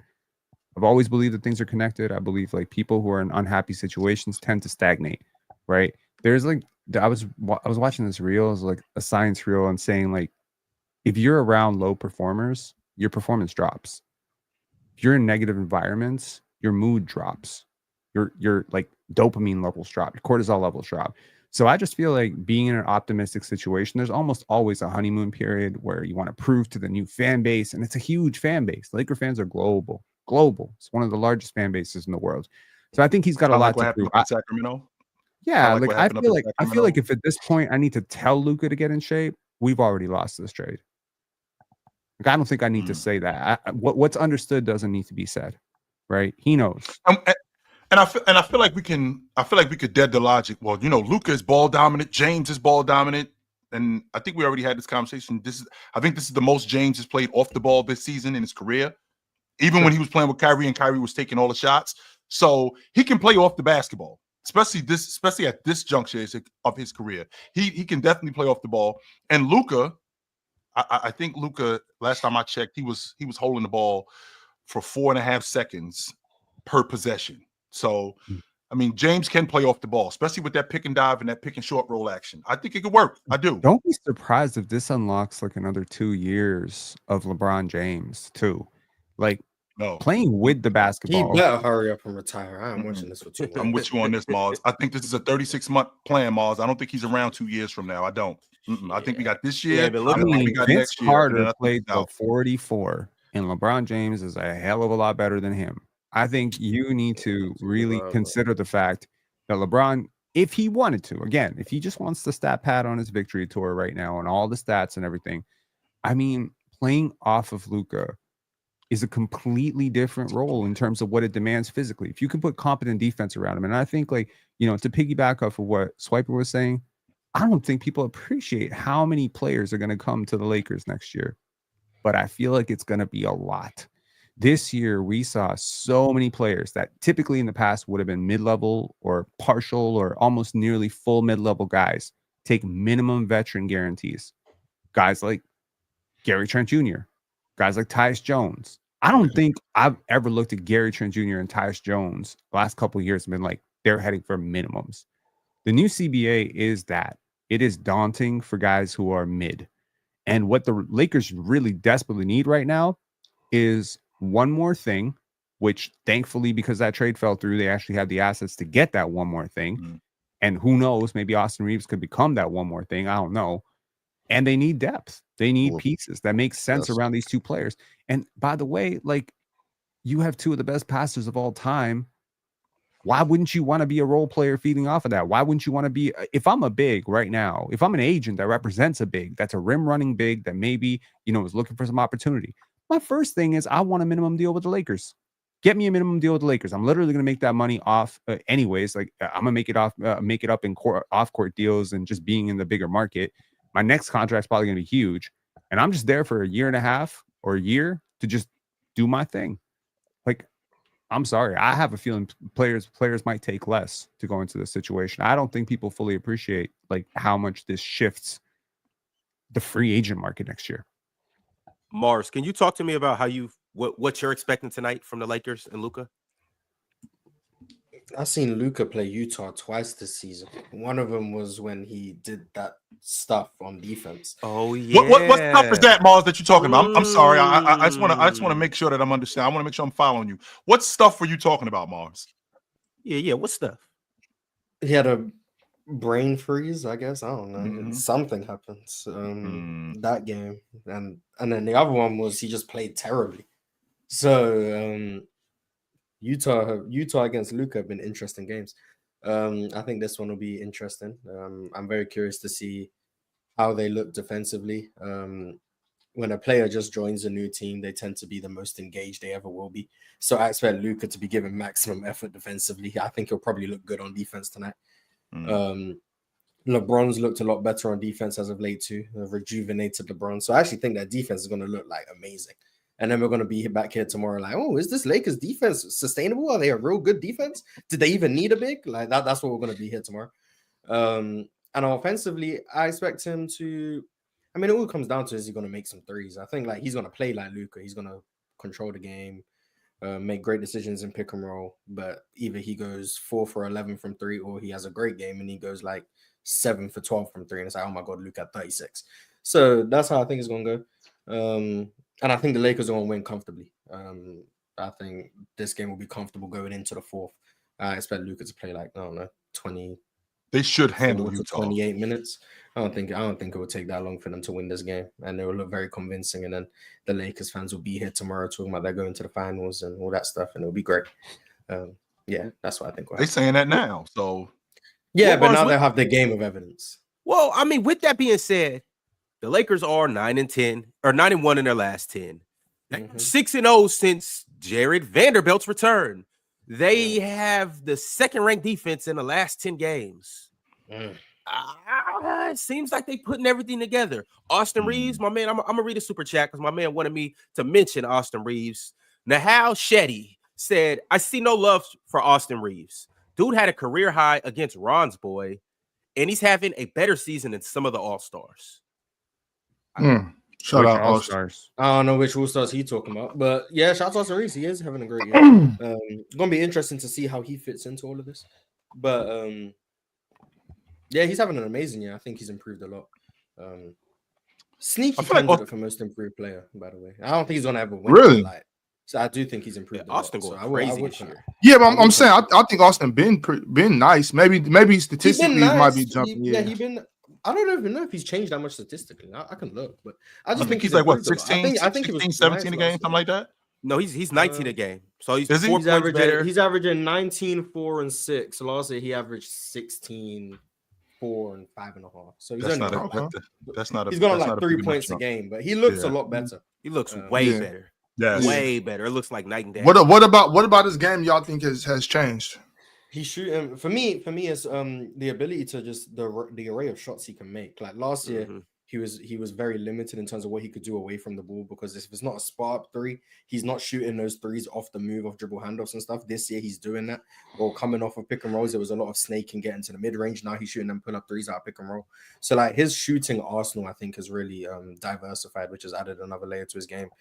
Defensively, I think he's better. I still think he's a bad defender, but I do think he's better on defense. And I think the biggest improvement has been him as a playmaker and decision maker. I think I was about to say that. I think he's grown a lot in that regard, being able to handle pick and rolls, dissect defenses, make decisions. I don't know if it's not really reflected by the assist averages, like they're pretty similar, but just like watching him, I think he's improved a lot in that regard. So that's why I would say he's improved a lot. I also like his off-ball action too. If you watch how that Laker offense is set up, where guys move to open spaces. There is action off the ball, especially when you got that pick and roll and pick and dive action. I like Austin Reaves knowing exactly what spaces where he likes to shoot. And I haven't given Austin Reaves enough credit for the one-on-one player he is. Austin Reaves can get to the rim with the best of them. I haven't really, yes, Ron. I haven't really given Austin Reaves a lot of credit for the one-on-one player that he is. He doesn't really do a lot with the ball, but he does enough where he can get by guys, and he's a better athlete than I gave him credit for, and finisher at the rim. So playing off Luka, and this isn't to say that Luka doesn't pass, because Luka is one of the best passers in the game. Playing off ball, I think Luka is going to set Austin Reaves up to involve him in the offense more, where he can get a lot of open shots, and that's going to really open up the offense. I think that's going to open up the offense a lot more for the Lakers. So Austin's been balling, right? Like the creation's been up. But what's interesting with him right now is his 2-point percentage been going down by 5% every single year for the last 3 years. So he went from 62% to 57%. Sorry, that's effective field goal percentage. Sorry, he went from 63 to 58 to 53. Like that's that. But obviously, as you step up in the offense, you get more people guarding you, you get more attention, your efficiency is going to go down. I think with Luka, his efficiency can go right back up. That's a scary thought. That is a scary thought, especially if he plays more against second units. So if he can, again, he's got more primacy, and we see this a lot with guys. You play on better teams, you play against better defenses, you play a higher role in the offense, your efficiency dips. So right now it's like, okay, now calibrate. Get all that stuff, get back to shooting 40% from three. You get a little bit more attention drawn off of, he's a little bit lower in the scouting report. I think Austin Reaves could be a huge benefactor of this trade. Penn, you just said something interesting. You said that he's going to possibly get more minutes against second units. With that being said, does that mean that we're going to cut his minutes playing with the first unit? And if we do cut his minutes playing with the first unit, could that be detrimental to his production? I don't really care about his production, to be honest. When I got Luka and LeBron on the team, I got to think about my two main guys. Definitely care about his production. What I'm trying to say is that number one, most of his value is coming from what he does with the basketball. Mars alluded to the fact that he's a bad defender? Or he sucks less now. Is essentially he's less bad. I still think he's a negative on that side. I'll say he sucks plenty. Okay. Pause. Like, he's a bad defender. Okay. Let's be clear. Okay. He's not good. Okay. So like he has some size on the wing, fine. He tries a little bit on point of attack stuff, fine. But he's a pylon. Maybe I'm being a little bit rude when I say pylon. He is definitely better than he was last year, but he was really bad last year. So he's a little less really bad this year. So that being said, if Luka's really, really bad and he's really bad and LeBron's bad, then my defense sucks. Is he worse than LaMelo Ball? Is he worse than LaMelo Ball as a defender? Is who worse than LaMelo? No. Reeves. I don't know. No. Yes. They're both in terms bad. of capability, I think he's worse. In terms of we're just talking about on the floor, Miles. What you see on the floor? Switching, in terms of what they both do on defense, I think Austin Reaves is more impactful. But in terms of what they're both capable of, I think LaMelo's capable of more. They're both bad. Like, they're just bad guard defenders. They're not forget about elevating a lineup. I feel like there are certain defenders who can elevate a lineup, i.e. Anthony Davis. Then there's some who can just participate in a competent defense, right? Dorian Finney-Smith. He's not going to carry a defense, but he can really, really do a good job. With Austin, I think he sinks your defense a little bit. Any decent so why have they been so good on defense then? Our team's just missing shots. So Vando's carrying the defense then. Well, I think they're it's a lot of activity. They've definitely paid attention to more details on defense. Schematically, they've changed some things. Jackson Hayes has been really good switching, which has been valuable, and the rebounding too. Great. Yeah, the rebounding has been really important. So they're just closing possessions now. The switching lineups used to fail because you'd have AD out there switching, and then you just give up offensive rebounds, so teams are just frying you on that. But now everyone seems to be more engaged, and they haven't had really played anybody take advantage of that either. Just to be clear. I mean, I think haven't played anybody. They went through a softer part of the schedule, but I mean, well, no, they played Boston, they played the Clippers, but I also think like relative to like what they've done, they just offensive rebounding teams. The Clippers are they're really the only like major threat in that regard. Sure, but like, I think it's somewhat sustainable. I just have worries about like a playoff setting with this defense. In the regular season, I'm curious. I don't think LeBron can keep up this motor on defense that he's running on right now. But like generally speaking, I think the scheme has just been a lot tighter defensively, which is the most important thing. I think JJ Redick's starting to turn things around in that regard. Offensively is still but defensively, I like what they're doing. Well, wait a I minute, think Mars. Max Christie was a pretty decent defender too, no? Very good. Defender. Yeah. So I mean, Didn't James miss the last game? Yeah. Against It's the Pacers, and they mopped. Yeah, I think he missed the last game. Mars, I don't think there's any reason why in terms of I know the motor that you're looking at. Sure, I get that. But when you're playing around younger guys, they have a tendency to boost your energy. That's number one. Number two, the Lakers are doing everything that they can to manage him. So to sit James in a game, not only to sit him in a game, to manage his minutes where he plays 6 minutes here, 10 minutes there, and then we have him for stretches in the game. I think that they're doing a damn good job at managing his minutes and managing him. And for him to have this kind of motor, I don't think it's not sustainable. I just don't want them to have to depend on him like they did when he was in Cleveland. That's the problem. I haven't seen Bron have the defensive motor he's displayed in the last 6-7 games since 2021. So like I'm not gonna expect that to hold up. I expect him to go back to the lower activity defender he's been, which is fine. Like I'm not expecting him to be a good. It also depends on the matchups and stuff they run into. Like if they play the Rockets in the first round, I think they'll beat them because they just won't have the defensive energy. Because we suck. Yeah, because we suck. Well, no, I mean, I don't think they're who they are in the last 7 games. But I think that like the defense of energy required won't be what it will be versus the other team. I think they can beat Memphis. I'm just not impressed by Memphis. Like I think Memphis is really good, but I'm also just not impressed by them overall. I think the Mavericks are probably going to be hurt. I mean, really, OKC, Denver. The Wolves maybe like with Anthony Edwards and like Julius Randle, maybe they forced them because the issue is if LeBron has to cover Julius and Julius, who is a road dog, I don't know, because it really depends on Julius's like decision making. He might guard himself, so LeBron doesn't have to guard him, which is very possible. But let's just say that he doesn't have a brain dead series and he plays well.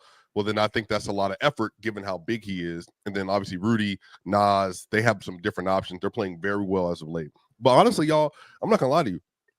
I don't think there's a lot of teams in the West that would challenge the Lakers right now. But I also think the Lakers are a step below what some of the upper tier teams are. I just think they're flawed. I think the Memphis and everybody else that they could beat are just extremely flawed. And I think the Lakers I want to go back to what you just got finished talking about because you keep bringing up Memphis. I don't know what it is about Memphis that you don't like, but you keep bringing them up. They're good. I'm watching. He gonna see what Memphis see the Nuggets. You gonna see. I don't think they have a chance. It's like to be honest with you, Swiper, it's like Nuggets round 2. Yeah, it will be round 2 right now. It's like a detective it's like a detective that keeps coming back to this one guy. It's like something about Memphis. It's because they're the 2 seed. So like it's like they're a high seed. It's the easiest one to play. Because I'm watching Ja. I watch Ja, and Ja looks to me more like a distributor this year and a playmaker. He's not really attacking the rim. I don't think he's attacking the rim like he did. Well, Jaren's been excellent this year. Well, he's attacking the rim. He's just seeing more. He's been an all NBA player this year. And that's what I'm talking about, Mars. I feel like he's getting off the ball a little bit more when he attacks the rim. I feel like I don't think he's scoring around the rim. So he doesn't have much choice. I'm trying to figure out because I think it's working. That's why they're at the top of the Western Conference. So I'm trying to figure out where Swiper. What's they're not at the top of the West. Yeah, they're second in the West. Second. Yeah, but Ja Morant is averaging 20 a game on negative efficiency this year. So like he is a good player, really, really, really good player. He's also having one of his worst years in the last 4. But respect to him, like he's had better years. I think Ja's filling in a role, which is important for the team, and the team is benefiting from that. But Jaren Jackson Jr. is the one that I would be most concerned with because Jay is a brilliant shooter this year. He's a brilliant pull-up shooter this year. He's been a brilliant isolation player relative this year to other people at his position, especially the way he plays. And then defensively, he's been excellent this year. He has been everything they've asked. I think Bane has been great. Jalen Wells has been great. I think Salty Adama off the bench is one of the best bench players in the league. I think he does a lot of different things for that team that adds to what they're doing. There are a lot of really good things to like. The problem is, I don't think that if you put them in a setting with the Luka and with all the Lakers' deficiencies, I don't think they could make the Lakers pay for Jaren Jackson Jr. They can't make them pay for Rui Hachimura. Luka and LeBron are gonna be the best 2 players in that series. That's not even really a conversation for me. Why would Jaren Jackson Jr. not make the Lakers pay? Because that's the thing. It's like if you're focusing on Jaren Jackson Jr., the way they run their offense. So if they're more so highlighting Jaren Jackson Jr. as a pop shooter or as an ISO player, stabilizing an offense where you're slowing it down on a possession like that, like I just don't think that's going to beat Bron and Luka. Every single opportunity they have, they're going to get the best shot possible. They're going to be high, and especially with Austin Reaves, they're going to have 3 players that can beat their best POA defenders off the dribble. And even with Jaren Jackson Jr. Okay, so what about when you flip the roles? Because Which part? Memphis feast on the Lakers defense. They have the 2 things that actually hurt the Lakers the most. Which a part? Big that can score damn near at will right now. A big that can score. And then also, but Jaren's not going to average 30 in that series on crazy. He doesn't have to. He doesn't have to. He does. That's the issue. Okay, but the way they're going to slow your. That's what I'm saying. The way they're going. Go ahead. I said 2 things. I said Jaren Jackson Jr. They have nothing for Jaren. Bron getting his ass fried. Dorian Finney getting fried. Jackson getting fried. Everybody's getting fried. Fried. Yes, fried. Yes. But then hold on. Let me get to my second layer. In order for Memphis to win, Jaren Jackson would have to be fried. Let me get to my second layer. Ja Morant is absolutely. What has Ja done this? What has Ja done this year to tell you that if they have to see Vando and Gabe and LeBron and Luka and them, even if you're saying penetration and contain, he's not a good enough shooter again to take advantage of how they're going to guard him. I'm talking about him getting to the rim. I'm talking about Austin Reaves trying to guard him. I'm talking about Luka trying to guard him. I'm talking about LeBron trying to guard him. What you gonna put Gabe Vincent on him? So time out. What if I wall off Ja? Yeah. What if I wall off Ja Morant? And he can't get 2 feet in the paint. I'm glad you said that. Go ahead. Ja Morant as a point guard. Chill just said he's been a better distributor. You want to know why he's been a better distributor this year? Because he has better talent around him this year. I would argue that this is the best team that Memphis has ever constructed. So Ja Morant getting in the key. I got Desmond Bane, burner. I mentioned Jaren Jackson Jr. Burner. So you stay connected. Aldama. Is Desmond Bane beating you off? Desmond Bane has actually been shooting way less this year. I don't know the reason. He's just been driving. So if in still got a burner. So if but it's just how many is he going to shoot? That's the question. Let's not use regular season to judge playoff projections because Ja Morant's playoff projections speak for themselves. He has historically been a very good playoff. They played a very different style 2 years ago than they are right now. So.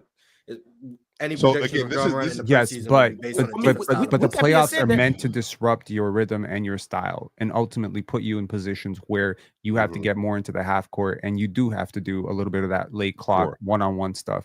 So I think in those situations, it helps to have a dynamic creator who hasn't done a lot of that dynamic creator.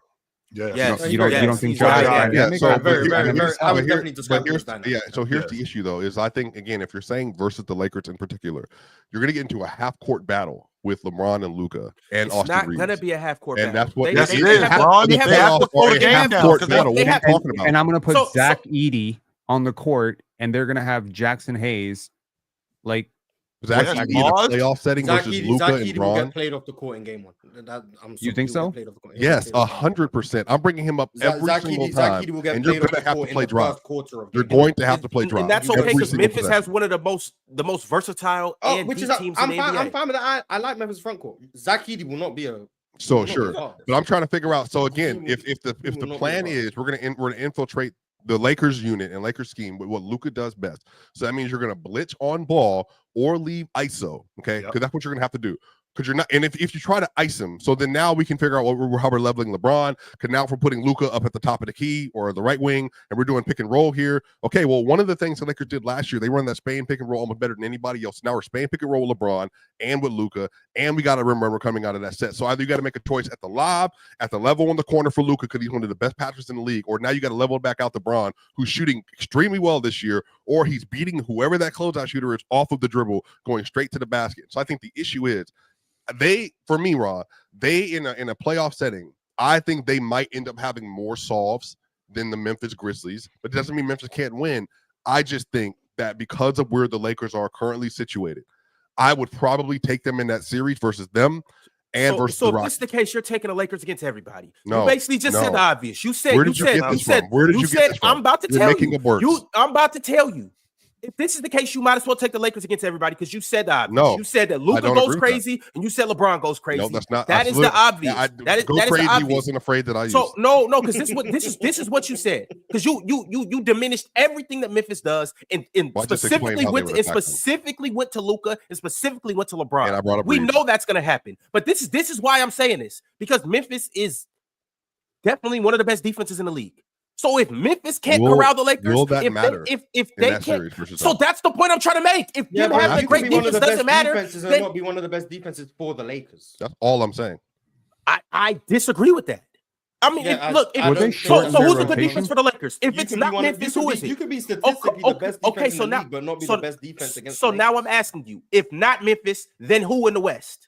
Who stops I don't the Lakers? think they're beating the Nuggets or the Thunder. Stops the Lakers. I got OKC. So Memphis can't do it on defense, but all of a sudden, big Slowfoot got an answer for him. Jamal Murray got some credit. Michael Porter Jr. is going to stop somebody. You lose the basketball point. I'm saying that in that situation, yes, the Nuggets would be able to capitalize on every single weakness they have defensively. That's how the Nuggets beat the Lakers is offensively. They don't stand a chance defensively. And that's why I'm saying if Memphis can't do it, then who can? All you're doing is making your point worse. If you let me finish, I can easily explain this. The issue is because of the way you are saying that to try to take away from the point I'm making. That doesn't work, Swiper. That doesn't work. What I'm trying to say is if Memphis can't do it, how in the hell are the Nuggets going to do it?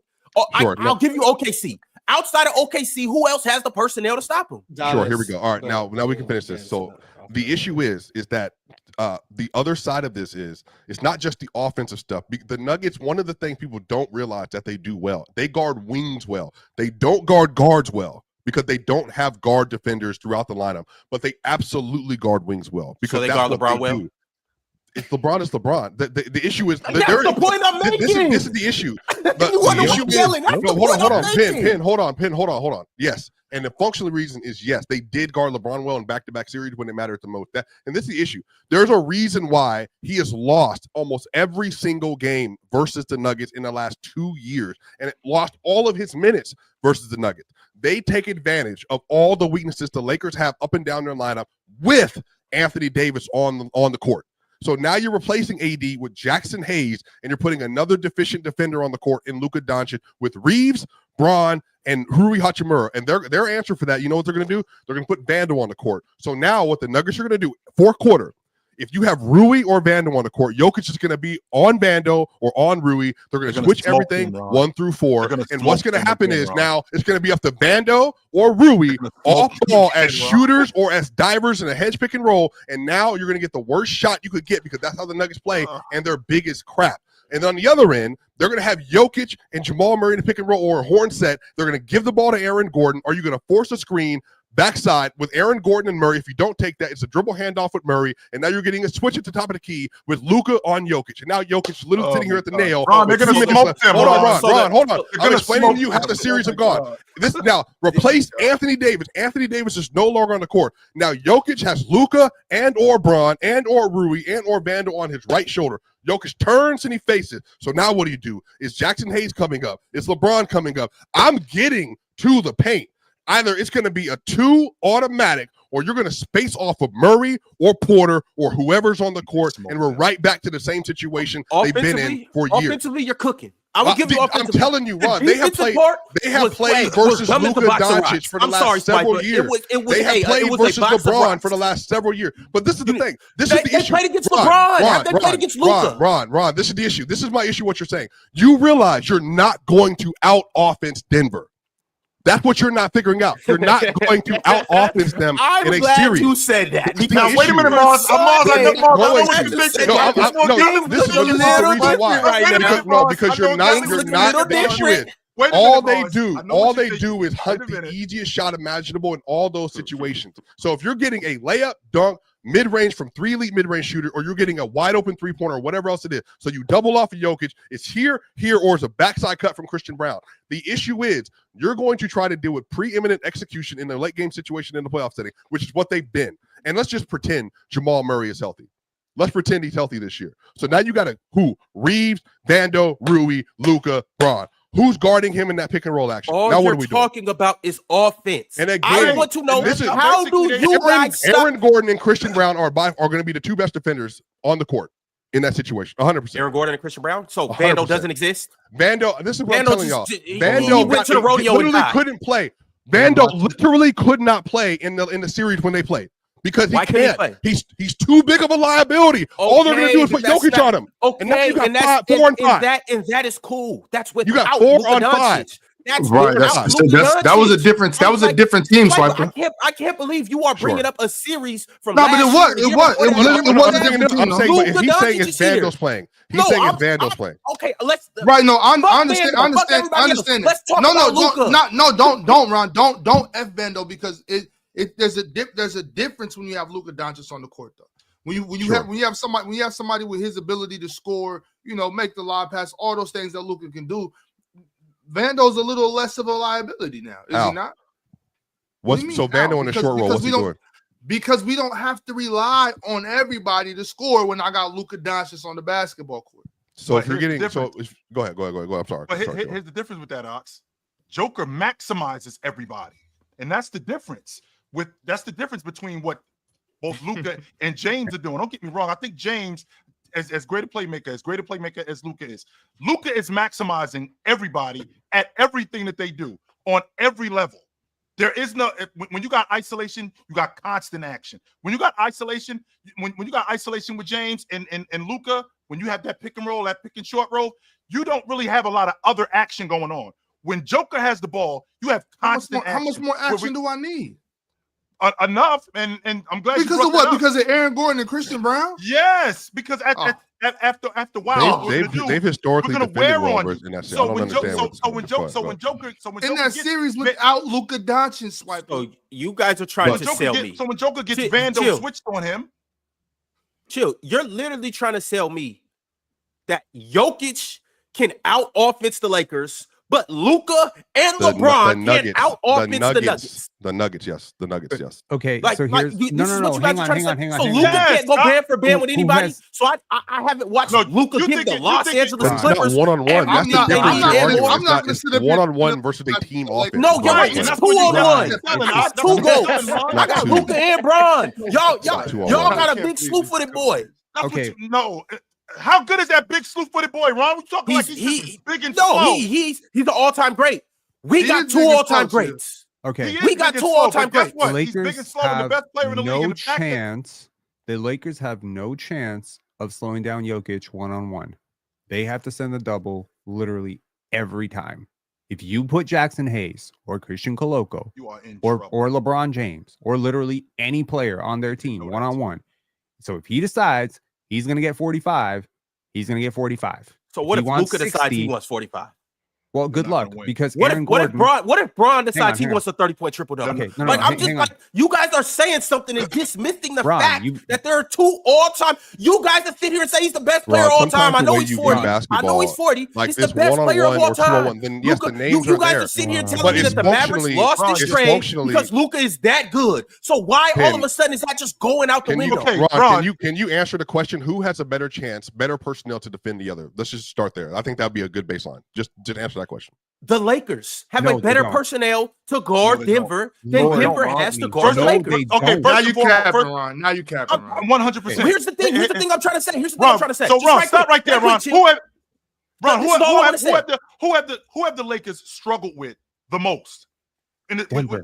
They struggled, and the reason why they struggled with them. That was before they got Luka, though, chill. Not just right, exactly. They're going to struggle even more now. They had a world-class defender, right? They had a world-class defender and a world-class defense. But to your point, Ron, when they struggle with Luke, when they struggle with Joker, the reason why they struggle with Joker, because he maximizes MPJ. He maximizes Christian Brown. He maximizes all of these guys. Now, so Luka's not going to maximize Austin Reaves. Luka's not going to maximize Dorian Finney-Smith. Because he deserves Luka's not going to be throwing hoops to Jackson Hayes.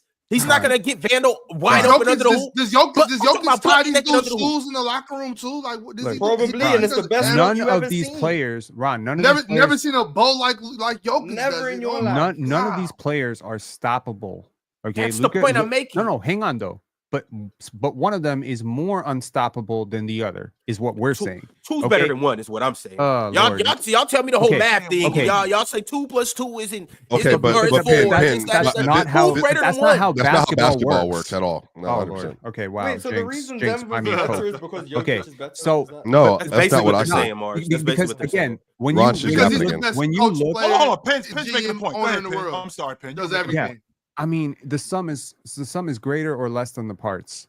but some people can only look at the parts, right? You're looking at one player, and you're like, okay, well, this guy versus this guy. This is not fantasy basketball. This is real basketball. And in real basketball, it does matter that players synergize on the court and connect on the court. The Denver Nuggets are huge. They're a huge basketball team. The Lakers are big too. They're not. Austin Reaves is their smallest person. And then they go 6'7", 6'8", 6'8", 6'9", 7 foot. Luka is 6 foot six in their rotation. First of all, so let's not cap. Luka is 6'6". Okay, LeBron is 6'8". All right, LeBron 6'9", Luka 6'7". And either way go, it don't matter. I don't care. They bigger than whoever's guarding. Michael Porter Jr. They bigger than whoever's guarding. Hang on. Michael Porter Jr. may not be a great defender. Okay, we can agree on that. Aaron Gordon is a pretty damn good defender. Jokic is a very incomplete defender. Some would say a bad defender, but they are a huge team.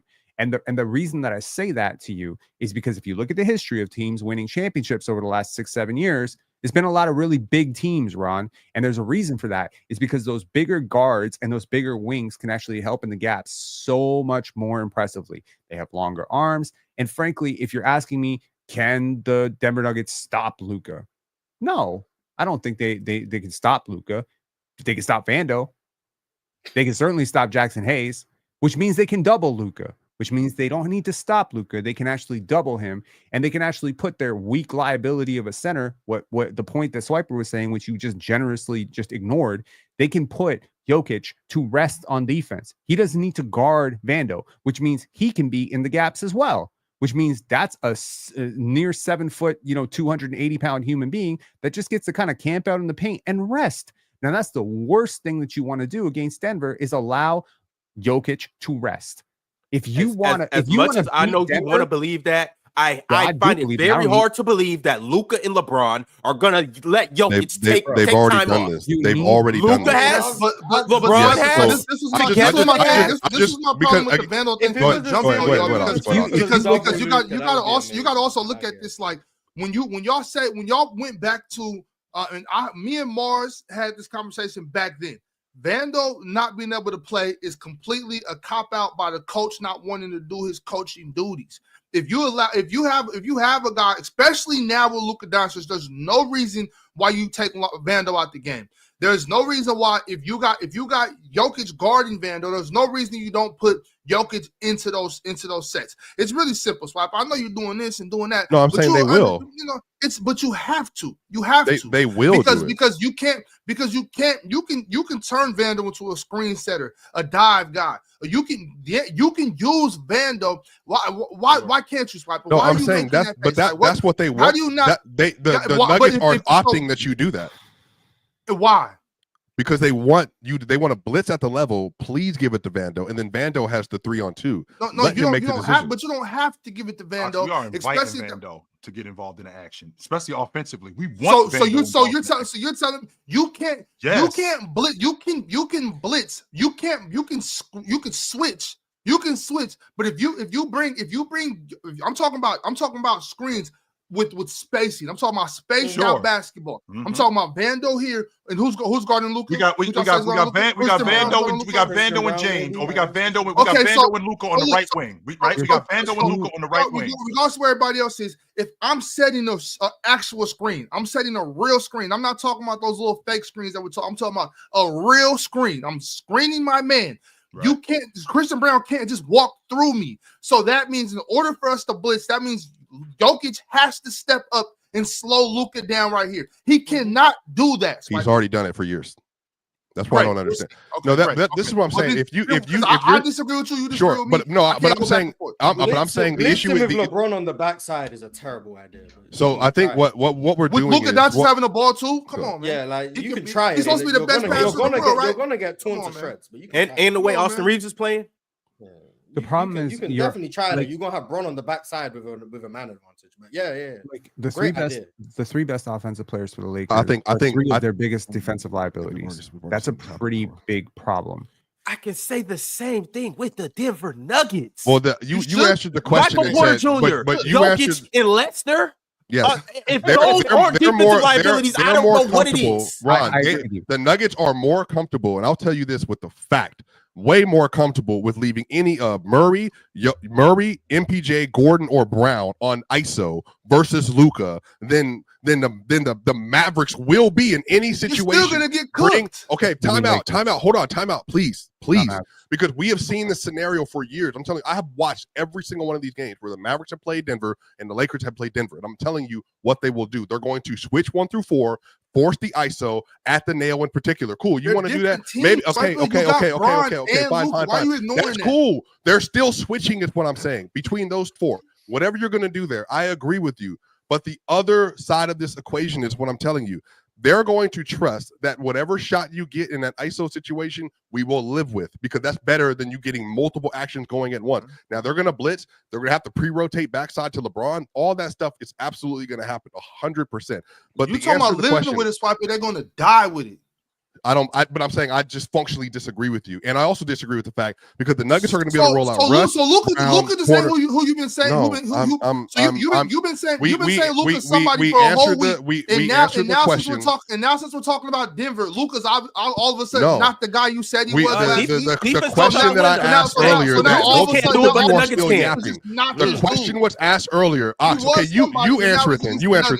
Which team has the better defensive personnel to go? I'm saying why? So which I'm not flipping anything. Ox, you're just yelling. I've seen you on Twitter. Yes, you are. Okay, so which yes, you are. You are literally flip-flopping which team has the better defensive personnel to guard the other? Ox, just answer the question. I already answered that. Which one? Already answered that. I said the Nuggets, but that doesn't but look. See, that's one of those bullshit questions. That's like an ESPN LeBron stat. You know what I'm saying? Like, yeah. It's a base question that you can build from. I'm going to tell you why. I'm going to tell you. Now, you forced me to answer it. Let me answer it. Since you forced me to. I'm going to answer the question. Yes, Christian Brown and what's his name? AG can guard Luka better than Vando can guard Jokic. Great. That doesn't mean that they're going to stop Luka Doncic. I can guard you better, but if you still bust my ass, what does the good defense matter? Luka Doncic and LeBron James. Can you look? Now I'm gonna tell you the truth though. I expect the Nuggets to beat the Lakers in the 7-game series. I expect that to happen. But it's not what you're saying it is, Swiper. You can't go back and talk. Oh, well, they did this with the Lakers. The Lakers didn't have Luka Doncic. The Mavericks don't have LeBron James. These are completely different teams. I just think you guys are wrong on the points you're making of how it works out, bro. Like you can't play. Which part? The series final. The defensive part when how you were saying that the Nuggets will guard the Lakers. I think that gets so exposed. And to Mars's point, I wasn't even thinking about Brown on that backside. Now when Mars brought that up, bro, I'm like, what are you gonna do, Swiper? Well, what are you gonna do? It's just funny that when Memphis blitzed this hypothetical Lakers team, it was Luka can manipulate. He's gonna find that weak side corner, blah blah blah. When it's the Nuggets blitzing Luka, all of a sudden he only has Vando. What? No, I literally. So this is the thing. Y'all will put words in people's mouth and stuff I never said. I never said that Memphis isn't gonna have to solve. What I did say, since we're just yapping, what I functionally did say is that what the Lakers will do is they will have more solves offensively in that series. I don't think Memphis can counter, which is why they beat Memphis, is what exactly I said. So I didn't say any of that, never brought any of that up because we never got to that point. For you, Mars, and Ron want to put words in my mouth, I literally said the reason why they could win that series because they'll have more offensive solves, and that's it. That's literally where we were. Would a healthy Mark Williams have made a difference? I'm trying to transition. I'm so trying to transition. Would a healthy Mark Williams? Is this your way of admitting that you're wrong? I'm not admitting I'm wrong. I just realized that when we introduced the show, we talked about Jimmy Butler. They were going to lose with or without Trae Young. He's not going to win. Mark Williams changes a little bit. He gives them a different dynamic. He might be a closer loss or a bigger win, but they were either going to win or they were going to lose. It's not changing because of Mark Williams' presence. All it does is it gives them less defensive flexibility. Now they exclusively play drop coverage when he's in the game. That's what it really does. Personally, I'm very, very with Luka on the floor. If I was a Laker fan, I'd be very, very thankful that trade fell through. Very thankful that trade fell through. Y'all, and we're gonna get on that in a second. We haven't got a chance to talk about that. We haven't got a chance to talk about the 2 injured all-stars. and who's going to replace them or who should replace them. We haven't got a chance to talk about Jimmy. Joel Embiid. We haven't talked about Jimmy yet. And there's a couple other things over the weekend that happened that we need to talk about. But before we do that, y'all, we got the top 5 comments of the week from the best chat on the planet, the best chat in the universe. Once again, if you haven't subscribed, if you haven't become a member, and let's get into it, fellas. The first chat comes from Forgotten E. Forgotten E said, always a dub episode and dub collab with Gil as always. It was okay. Super cool. Yeah, it was okay. It was all right. Salute to Gil. Salute to Playback. Salute to the main stage. We will be on Playback on Wednesday this week. I know we're typically there on Friday, but Friday we'll be in San Francisco with All-Star festivities. So we're going to give y'all that Playback main stage love this week on Wednesday. Ron, I need some advanced analytics for how many tomatoes I took on Friday. I think I took like 18 tomatoes a minute. You a healthier man now. Absolutely. Tomatoes are good for you. We have another comment of the week from, love that profile pic, by the way, from Fred Lee 1234. Fred said the Luka and Kyrie experiment worked, but overall, the Luka experiment peaked in Dallas. Outside of his rookie year, all the Mavs did was make win-now moves instead of developing their other draft talent. So for the Mavs to already lose in the finals and possibly never make it again in a jam-packed West, the only ideal option was to trade for another best player. Securing his longevity and rebuilding around Luka after a failed Kyrie era may not ever work, especially if you are not trying to develop talent. Not building on the 2011 championship run hurt their franchise. So AD, Kyrie, and Klay make their expectations more realistic, with the three being closer in the back end of their primes. This also opens up at most a 4-year window to win 2 chips. Thoughts? I think so. Yeah. The guy in his profile picture is a pastor now. Is that right? Yeah, shout out to him. Became a pastor. Is he a real pastor or is he?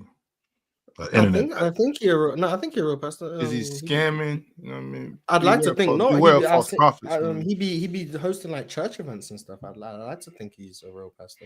That's kind of what was going on, though, Ron. I feel like to that comment's point, that's what Dallas is doing. But if you think about the draft picks that they have had, I mean, they got Derek Lively. I mean, who else have they drafted that they've tried to develop? Who else? Jaden Hardy. They're trying to develop Max Prosper right now. I don't know how well it's going, but they're trying to develop him.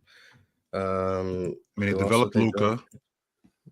They developed Luka. They developed. Yeah, okay. I feel like they developed Jalen Brunson, but I mean, they let him walk out the front door. Derek Lively, who they are developing, and it's working.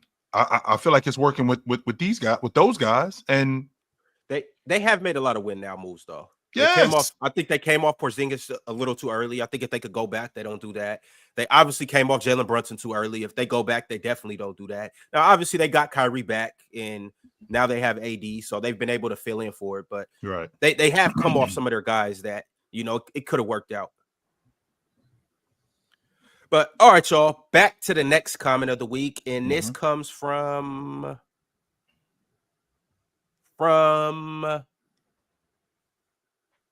K Skywalker. K Skywalker said, "This will be a long one. I think both Casual and Ron were missing the point about Tatum. Nobody is denying that Tatum has another level he can go to that he seems to be shying away from. However, there are 2 things that stand in his way. One, his mentality. Like Mars and Chill said, Tatum is a team first guy, so he's more likely to buy into the current system that Joe Mazzulla is running, which is not conducive to his natural skill set and play style. He doesn't want to rock the boat. He just wants to do everything possible to make the team succeed. In his mind, it's working right now, so why play any differently? Number 2, he doesn't have the right coach that would bring that type of play out of him. Ime Udoka was that type of coach. The last time he had Ime as a coach was when he looked his best. Joe Mazzulla and his offense cater more towards Jaylen Brown and basketball. It's why you'll see spurts in certain games where Tatum can take over and have a rhythm, but for the most part, he won't do it consistently because of reason number one. Until those things change, he won't be any better than he is now. I think he's way better now than he was with Ime, but I think he's a better playmaker. I think he's a better playmaker and decision maker than he is when he was with Ime. I think Ime did bring more of that dog that's in him. I think he brought it out of him more. That part I won't argue. But you see stuff like you saw on Saturday where chill. When he's aggressive, it's almost like he watched the episode. I don't know what it was, but it's when he's aggressive, when he's consistently aggressive, how much better he gets as the game goes on. And Ron, I told you this before, and I will stand on this and I will die on this hill.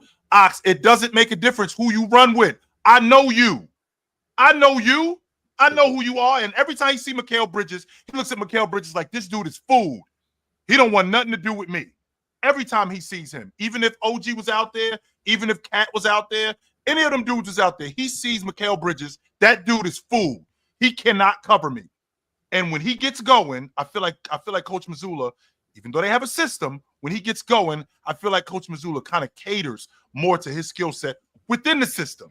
And I think that when I watched him on Saturday, he was getting what he needed to get, but he still was doing it within the system and being a little bit more aggressive. I did like that about him. Now I don't expect 40 every night from him. No, I don't. I just think it's a Knicks thing. And for those who don't know, I think they smoked the Knicks in 5 games if they see them in the playoffs. I don't think they beat them. I think they smoked the Knicks. First play of the game, JT come off a pick and roll, split the pick and roll, go and dunk over the top of Precious Achiuwa. Punch it on him. And I'm like, that's all I be asking for. Punch it on him. That's it. But shout out, JT. Yeah, but Ron, when you say it like that, it kind of like makes it seem like you're trying to say he doesn't do that.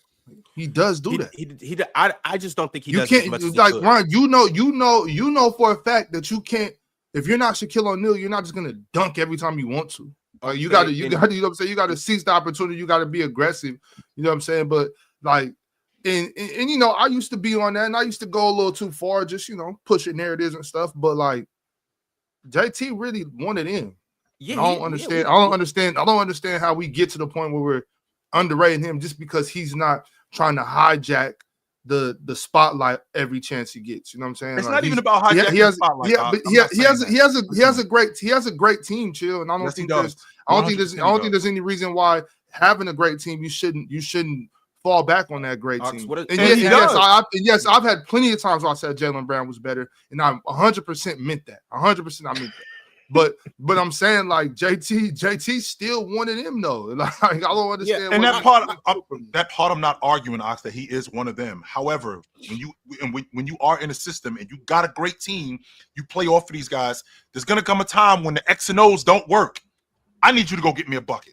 I need a stop.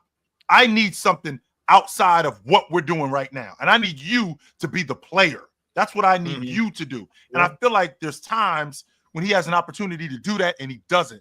He's relying on the system to work for him instead of him doing it. Don't get me wrong. Playing within the system has worked. We ain't sitting here like Jason Tatum is 19 or 20 a game. 27 a night, right? He's still 27, 8 and 8. Something like 27, 8 and 6, I'm sorry. He's still doing that. But at some point, the system is going to fail. And the system isn't always going to fail, but the system is going to fail. And we need you to be a contingent when the system fails. It can't just always be, the triangle didn't always work. That's why Jordan deviated from the triangle. The triangle didn't always work. That's why Bryant deviated from the triangle. Sometimes this stuff doesn't work, and we need you as a player to, when this stuff doesn't work, we need you to do you. And I feel like I feel like he shies away from that more than he should, because he's a lot better than that. I'm the biggest Jason Tatum guy up here. There's none of you dudes that talk about him more than I do. Mars has said it. Chill. I think you think he better. You sure than about what he that? is. You sure about that? Yes. Okay, good. I'm just checking. All right, so we got another comment of the week, and this one is courtesy of Novik Ram. Yeah. Novik Ram. Novik Ram. Shout out Novik Ram. He got a comment of the week, and this is what Novik had to say. NBA fans and people associated have gotten too comfortable with being in a place of limbo, in my opinion. If you don't see the avenue of winning with a player, move on. The Mavs would never be bad enough with Luka to get high draft picks. And personally, I just hate the concept of patiently waiting for someone to fall in your lap, because that's how a young star becomes a brittle old man real quick. I agree on calling it a stupid trade, but saying that if they win chips and the Lakers don't ever win, it's still a bad trade is so opposed to what the main goal of basketball is, which is to win championships. Every move should be in pursuit of that goal, not to be the Malone and Stockton Utah Jazz, disrespectfully for the former. Nice disrespect, valid disrespect. You know, PR firms are taking the big W's right now. You had the Pelicans PR firm saying like, "Yeah, we're better off moving off from Anthony Davis." How that turn out? And now you got the Dallas Mavericks saying, "Oh, we're better off moving from Luka Doncic." He was just in the finals last year. Crazy, man. Absolutely insane. They just lost in the finals. Yeah, but if they had Anthony Davis, yeah, well, Maybe they might have won then. Maybe. Nah, for real. I just don't know how. Like, I mean, They really might have won if they had AD last have you year. seen Mark Cuban's reaction to this? Did you see that interview that he did Absolutely. with Bill Gates? Yes. With Bill Gates, where he was like, "How would you feel if Steve Ballmer traded Windows 11 for Windows 10?" Uh-huh. Yo, I was dying laughing at that. You see Jason Kidd's response to this? I'm an employee of the Dallas coach basketball. Mavericks. Don't ask me I nothing. coach basketball. Finally, I'm a hostage just like y'all. Finally, So Jason Kidd gets to coach his basketball team. Oh Lord, yes! Mm. Finally, And Ox, be clear about this. finally, Jason Kidd is free of the shackles of Luka Doncic, who's been carrying his Facts. goddamn offense for the last 4 Facts. years. Okay, Finally, Jason cool. Kidd gets to coach him some basketball. Yeah. It's got to be liberating as a coach to be able to coach a team. Yeah. Okay. All right, y'all. The last comment of the week comes courtesy of this individual that goes by the name of Eli Mullen 9864. He said Mavs, and he's talking about all the trades. He said Mavs B-, got worse, but not by a lot. They are still a solid team. If the point of the trade was to get off Luka and still try to contend, good trade in my opinion, but trading Luka is dumb. Lakers A+. Lakers get worse, but Luka is better and younger than AD. Spurs, But they got worse. What the hell? Am I in the Matrix? Spurs, they get an A. Getting Fox without getting rid of any important piece is amazing. Would have rather have them wait for Trae Young to be available. Fox isn't the elite playmaker that would maximize Vic. Kings, they get a B. Fox and Levine are the same tier of player. Kings still about the same level of team. Plus, they got picks. I don't understand them not building and getting Levine to fake contend. What about J-Val? I think this was made before all those acquisitions. Okay, so we got Bulls. C+. Last season it was said the Bulls had to give up picks to get off Levine. They got off Levine and got a pick. If the Bulls pick becomes top 8 protected in 2026. Yeah, solid grades, I guess. Not too bad. Not too shabby. All right, fellas. It is about that time. And shout out to everybody that got comment of the week. It's about that time to talk about Jimmy Buckets in his debut with the Golden State Warriors and Steph Curry. How'd y'all feel about this? Before we go any further in this conversation, just so you guys know, just so you know, Penn, and I want you to keep going. The Bulls. I was just gonna say I told you 85 times. You want me to keep going? Okay. I just want to know I just want you to know the Bulls had the Warriors 26 in the hole at one point, but keep going. I'm sorry. Jimmy Butler could just step into everything Andrew Wiggins does and just make it so much better. He can get to the line. He's a better passer. I do think he is a bit of a regression defensively in terms of point of attack stuff, but overall as a defender with Draymond Green, I think he's just fine there. Plus, I think Steph Curry's got a little bit of a pep in his step back, feeling like the Warriors just basically invested in him. And Again, as you said you were the biggest Tatum fan up here. I think I'm the biggest Jimmy fan up here. No, Swiper. Oh no, Jimmy you gets a got lot skin of in the game flowers on up that here. one. Yeah, I don't know. Jimmy gets a lot of flowers up here. Maybe you are though. I don't know. I mean, I'm pretty sure I said he was a top 15 player, and everyone lost their minds. But I think you might be Pin. But this panel as a whole, I think we do show Jimmy a lot of love. I think Jimmy's one of the guys that we all kind of agree on. I thought it was a top 2 years ago. The year that they went to we all mess with going into the season. Going into the season after they lost to Denver, going into the 24-25 season, I thought Jimmy Butler was a top 10 player in the game.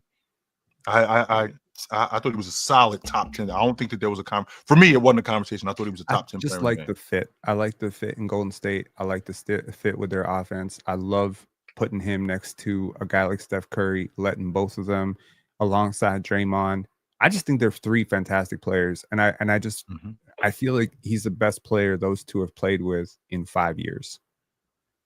Am I wrong? Andrew right. Wiggins. Best player what would say that again? Best player they played with since Kevin Durant. Yes. Yeah, of course. And so like all that depth that they have around him, hopefully those pieces can fall more into place because Jimmy can take a lot of the creation responsibilities off those players.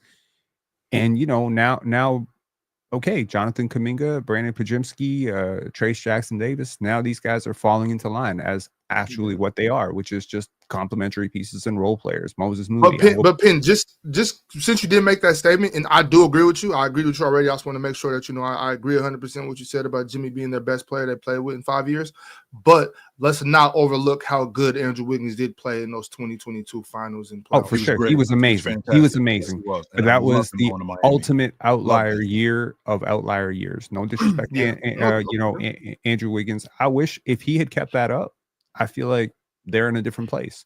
If he built on that, they'd be in a really different place. I got a question, and I want you to stay right there, Penn, because Mars just brought up an interesting point and Swiper said it too, about him. This is the best player that this is the best player that Steph has played with since Kevin Durant. There was a time when we were having a conversation about who the best two guard in the league was with both Jimmy Butler and Klay Thompson. When did those two guys separate? Two. Well, Jimmy hasn't been a two in probably 8 years. I need to find a person 9 years. Who had a discussion. I don't think best two guard in the NBA. Well, James Harden was in a different stratosphere to all of them, but I don't think Klay was ever better than Jimmy ever in his life. I don't think there's been when they were rookies. Yes. But like since Jimmy became 2015, was it 2015 when Jimmy ascended? That was maybe 16, 17. Whenever Jimmy ascended to like that high level, so maybe 2017-ish. I don't think Klay was ever better. I'm not I sure. think Klay might have been better like you're saying like 15, 16, and then I think 17, 18 kind of where that's when the conversation was, Ox, around the 15, around 50, like when we're talking about the better two guards in the game. There was a conversation between both. In fact, 15, 16, I got Klay for sure. Think about what you're saying. Yeah, this conversation retired before Tim Duncan left the league. Okay. So when Tim Duncan retired, which feels like 85 years ago right now, this conversation was cleared. Well, it wasn't clearly Jimmy. Really, honestly, it wasn't clearly Jimmy until Klay got hurt, bro. Was Jimmy Butler a better player than Klay Thompson when he went to Minnesota? Was it over? What year was that? Remind me. That was an 18. That was an 18. To me, yeah. But before that, if you ask, just from my opinion, before that, I think Klay was clearly better than Jimmy. But then I think Jimmy started kind of catching Klay, and then Klay got hurt, and then Jimmy took off. Why was Klay clearly better than Chicago Jimmy? Well, because just the scoring aspect, and mind you, it looked a little different because you had Steph and all that. But Klay's shot making, he wasn't missing, and Klay also on the defensive end was very good on the defensive end. So Jimmy was still noticeably in the way. Is that kind of what noticeably better at what though, Mars? Because we're talking about the best. We're talking about the best catch and shoot. I'm talking about defense. We're talking about arguably the best catch.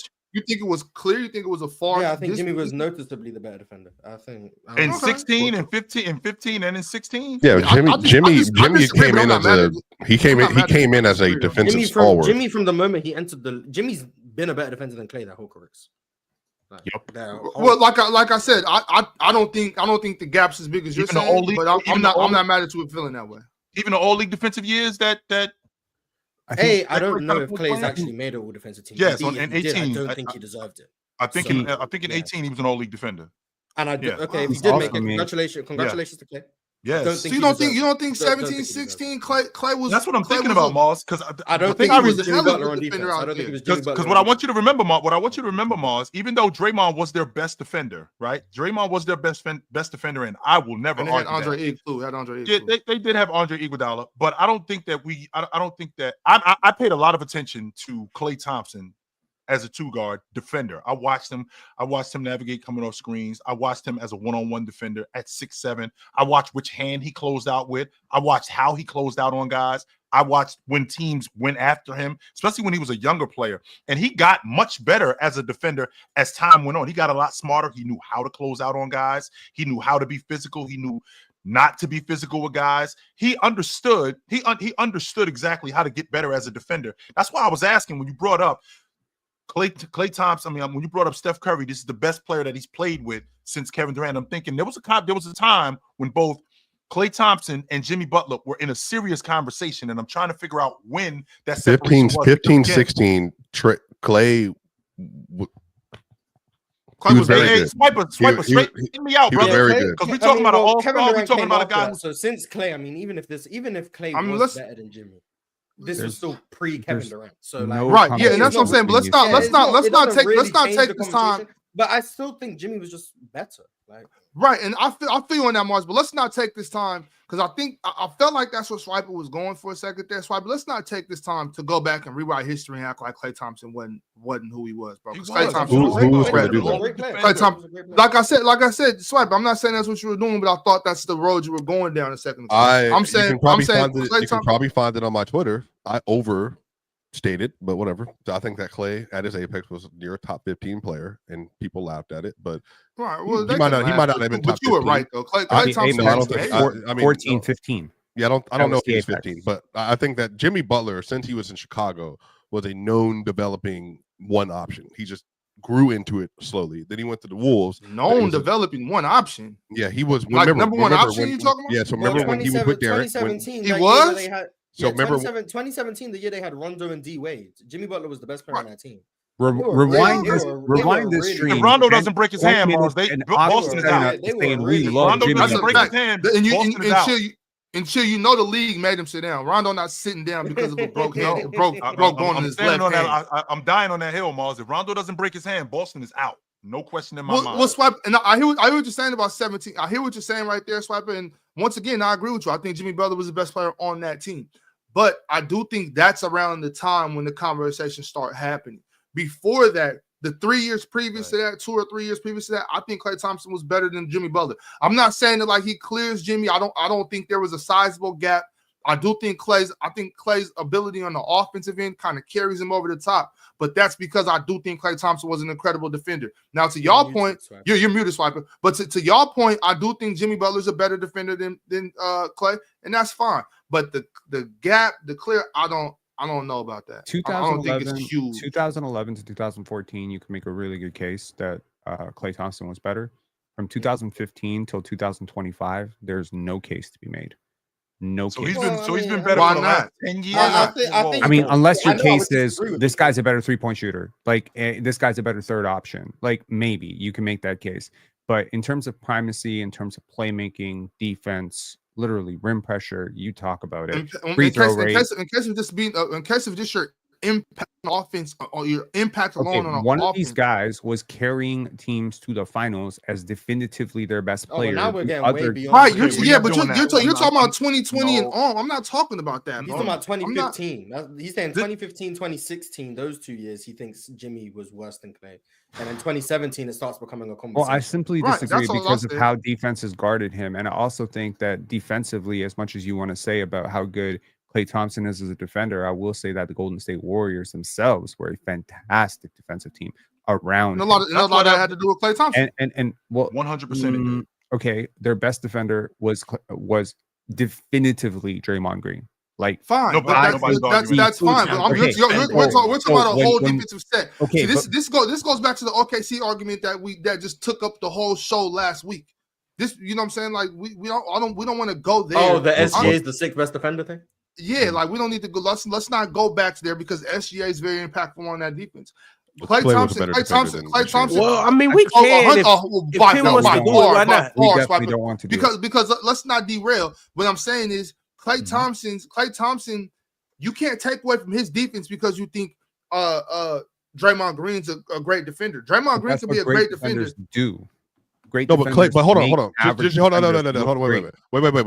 Klay was in himself a very good defender. He was a great screen navigator. He was a great guard defender. He made life on Steph Curry easy. That doesn't mean anything. They had a positive B+ defender in Klay, a A- player in Iggy, a A+ player in Dre, and then a B-level version of Steph Curry. That's why they were so good. Sean Livingston was also a good defender.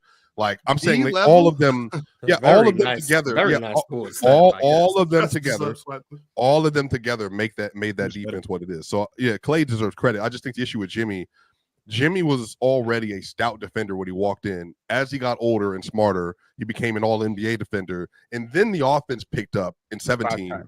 And then from there, he was like, oh, wait a minute. Let me actually get away from Karl Anthony Towns. Let me get away from Embiid. I'm actually a better playoff scorer than all of these people. And then that's when you start getting like him turning into 20 Jimmy Butler.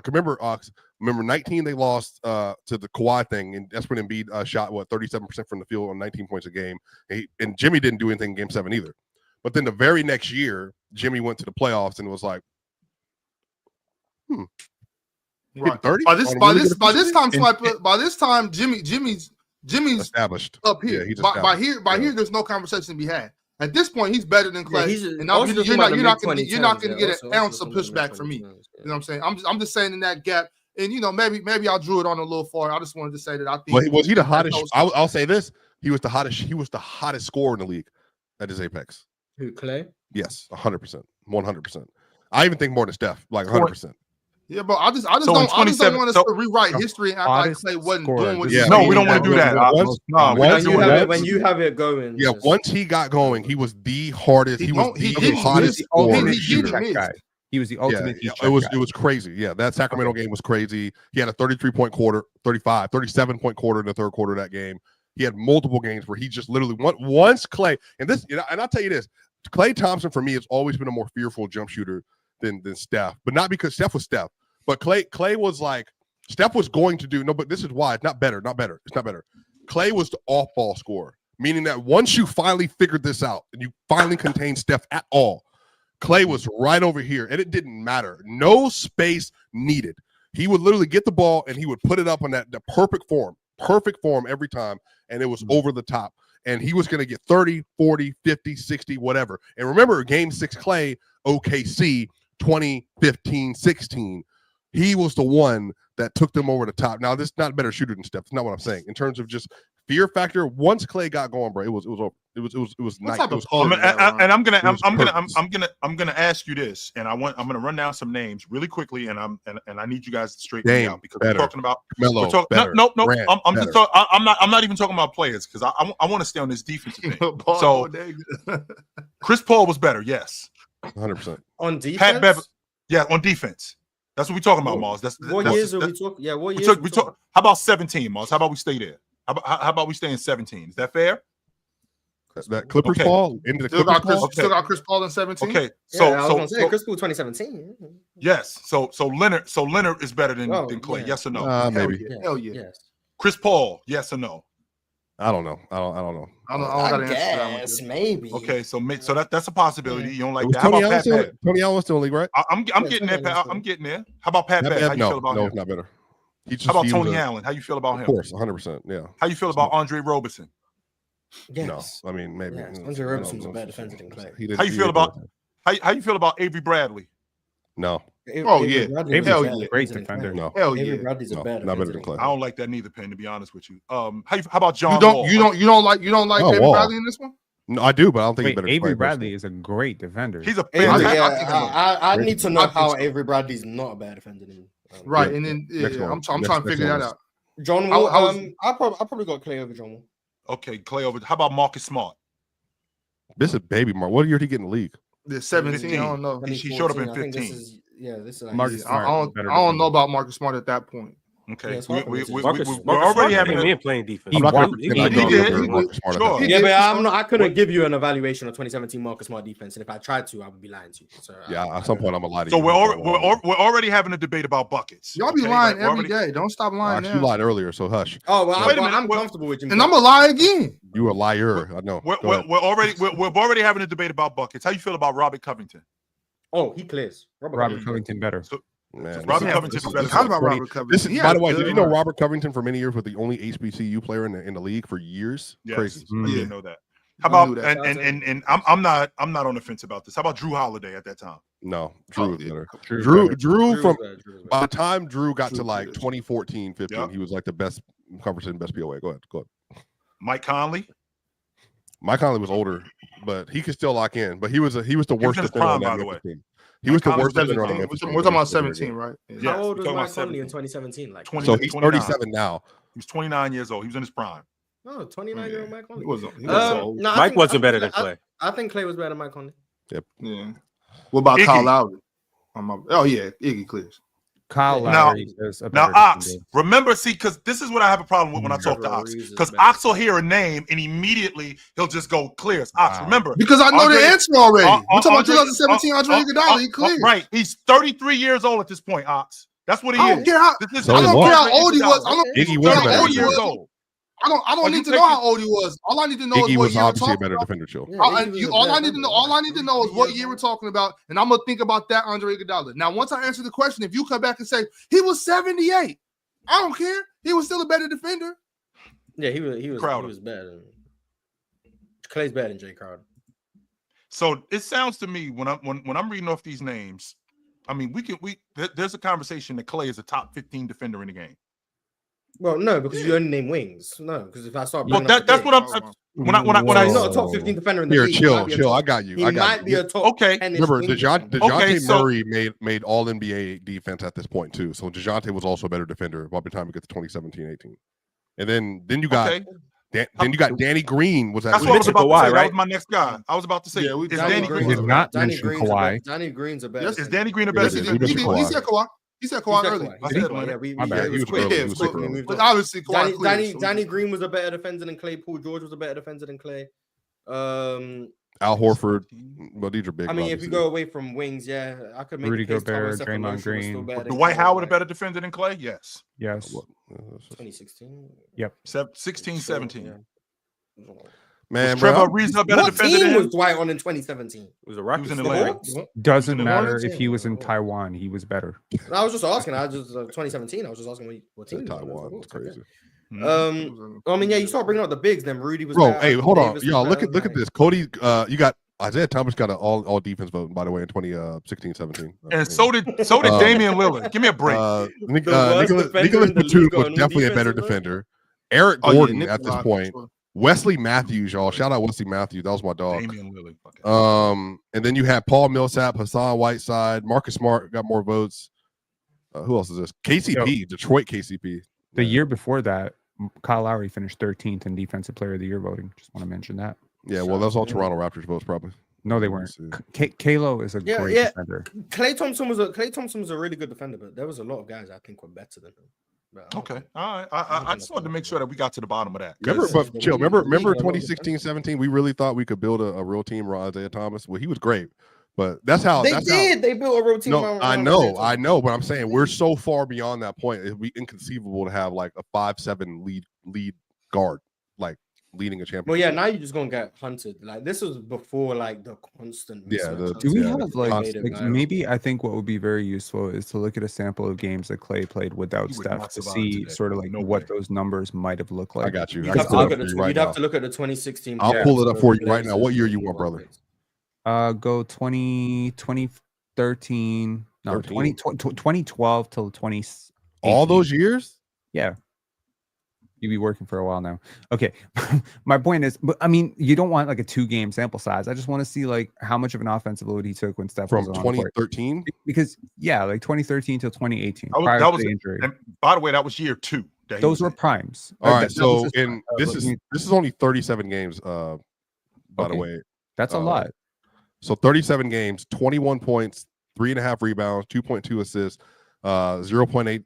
What is it? Steals? Look it up. 0.8 steals, 0.3 blocks, 43% from the field, 40% from 3 on 8 attempts a game, and then 84.5% from the line. He was a plus 48 in all of those games. So that's basically him. Yeah. So it didn't change too much. And I think like there's always this idea that when a player maybe plays a lower role in the offense, I'm gonna say lower, but like a second, third option, that they can step up into a bigger role and do something. And sometimes you're right on that hypothesis. They can't. Like Dražen Petrovic in Portland, where you're like, okay, like I understand the system, but if we get him over there, he's going to be a gunner. He's going to be like an all-star. But sometimes it doesn't translate because there are things holding a player back. Their limited vision, their lack of shot creation for themselves. They are in the perfect system for themselves that is sort of insulating them and protecting them from what would be exposed in a larger system. And I think Jimmy has played all sides of it. Jimmy has been a third option.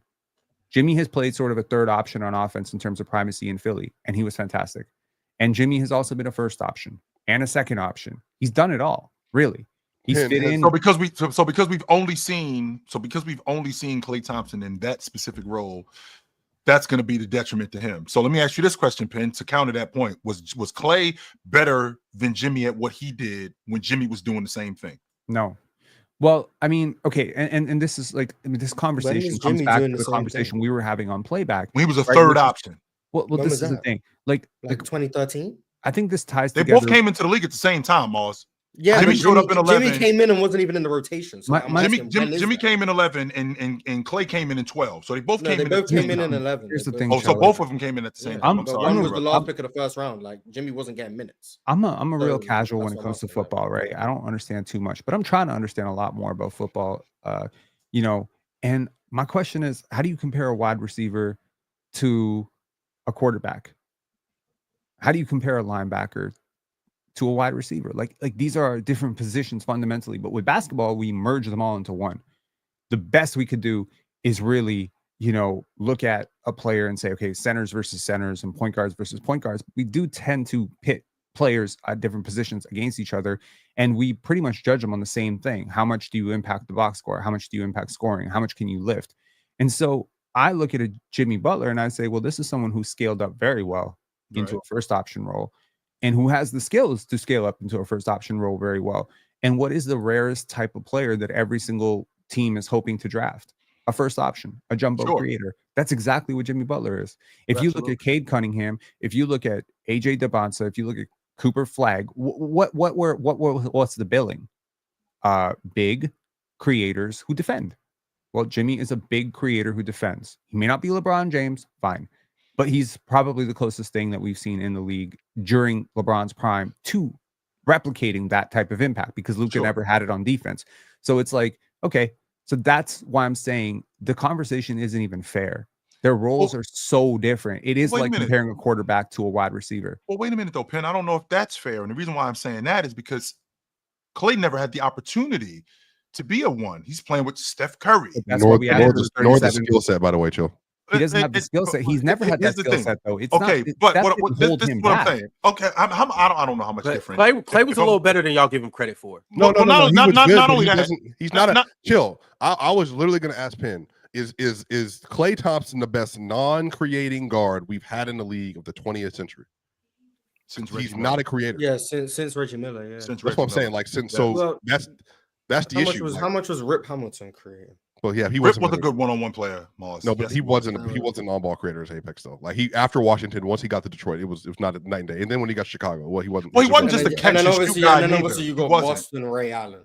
Like that's like the other. But even in Milwaukee, Ray had boom, like bing, bing, bing. Yeah, that's why I said Boston, Ray Allen. You're what I'm saying. Ray Allen was Rashard Lewis when he wasn't. He was like he was next up. Yes, they want to see Ray Allen. But we have an 8-year sample size of Milwaukee and Seattle Ray Allen, which I know what you're saying, Boston, where even if you're saying him, Rip, even once he got out of the Wizards and went to the Detroit Pistons, they literally put him in a role and said, this is what you're going to do. And they killed it. I think Klay has never, even on and off Steph Curry, the most Klay can do is like do a dribble by and dunk. Klay used to bang on people back in the day when he was young. So y'all have never seen Klay's 2 dribble pull-ups? I've never seen a lot of Klay's self-creation came, and I'm not knocking him for this because when you're that good of a shooter, it makes sense.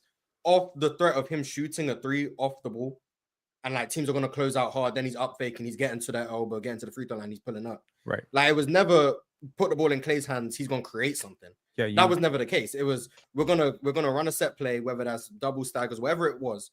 Klay's gonna get an inch of daylight. Teams are gonna overreact to that, and Klay can get a shot in the mid range or get all the way downhill because of that. It wasn't Klay's gonna go get a bucket like that. That's just not who Klay. So to give you guys some context, the Dame role. Okay, but even CJ did a lot more with the ball. Yeah, CJ definitely did. Now I'm not saying that Klay is equivalent to Scottie Pippen. I'm just saying we've seen Scottie Pippen's game open up a whole lot more when Jordan was gone. Sure, I believe the same would have been the case for Klay. No. I'm not saying Klay would have been out there wiggling and did that back. Well, here's the thing, though, Penn. Wait a minute, Penn. He's not. He's just using Scottie Pippen as a reference in terms of how his game opened up. He ain't saying that he would have been as good as Scottie Pippen. Yeah, but I think it's a bad point because yes, some people benefit more from when a star disappears and they get to elevate into a role. But you have to look at the way that player plays. Right. A player who plays like Klay, why do you think he would look better? Someone who notoriously had a bad handle, couldn't really create for themselves, and was a bad passer. How does that develop with primacy? How does that look when you put the ball in his hands more and ask him to not only create for himself, but create for others? You're not going to ask him to create. He's not going to create for others. That's not going to be the case. If you make him the primary offensive piece, he can't just be out there. This is what I'm saying though. There's different ways to run an offense. I'm not saying you would just put the ball in Klay's hands and say ISO. I wouldn't say Klay be a pick and roll guy. He wouldn't be that. It'd be Klay coming off screens. It'll look eerily like Reggie Miller. It'll look a little bit like Ray Allen. But what I'm saying is he got a little bit more off the bounce than you guys give him credit for. And not only that, I watched Klay Thompson lead the Pac-12 in scoring. Took like one or two I watched Klay dominate every single college defense. Take the I know what you shots guys off are the going to table, say. Penn. College is the NBA. It's in that era when Klay was coming up, it was harder to score in a jam-packed defense than it is to score in a wide-open NBA. Mars, I watched Klay off the bounce get to it. Yes, he did. I've seen that on yes, the night-to-night Ron, basis. that's a fact. And Mars, I think you're being a little bit unfair to Klay Thompson off the strength of how that offense was ran. That offense was ran. It was a lot of ball movement, was a lot of action.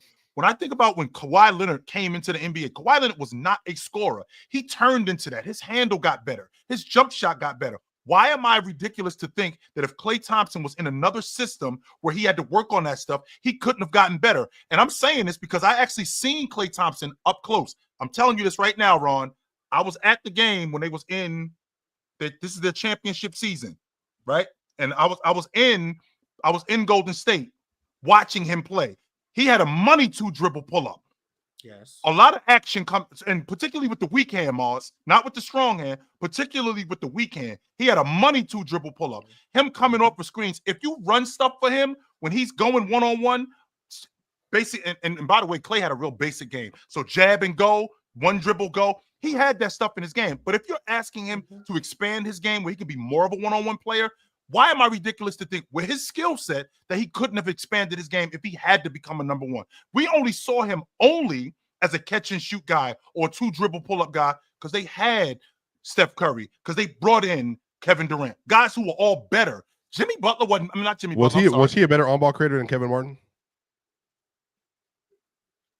No. Chill, I know you remember directly. I do remember Kevin Martin with the not from what I've seen, but I watched Kevin Martin too. Jimmy Butler better than Reggie Miller. Jimmy Butler at his apex, yes. Chill on my goat, Reggie Miller, man. Chill on my goat. At his apex. But that's what I'm saying. Chill. The thing is, like, Kevin Martin was like a 20 points per game scorer, but he was never in arenas and Kobe and Mac. He was never in those talks, but he was a really good player. I also, when I was younger, like, why didn't he winning more? He's averaging 20 in sack or whatever. But I just think that's the point. I think he's so limited like as a creator and as a playmaker, it's like, well, there's only so far you can go with Kevin Martin as your number one option as a guard, if that makes sense.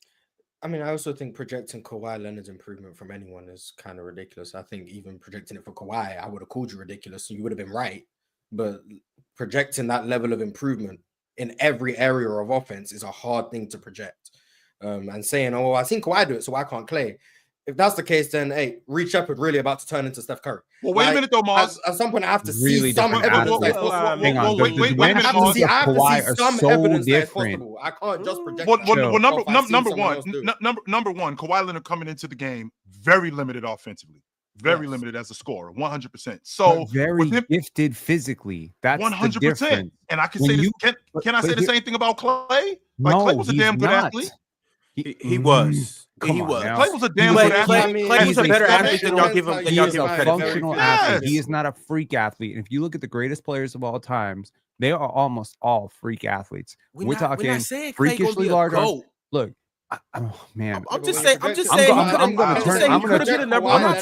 turn the clock back to literally my first PC episode. It comes back to space. Okay, when I see a Kawhi Leonard off the dribble, 2-3 dribble pull up or turnaround, he is so insanely open on that shot because the physics of Kawhi Leonard, the big shoulders, the giant hands, the ball control, just all of it, the long arms, like whatever it is, his compact physique, but the ability to get low in his stance when he's driving and then explode up, that is a hallmark of all great scorers. It's not exclusive to Kawhi or Jordan or Anthony Edwards or literally any person you've ever seen put up 30 points a game.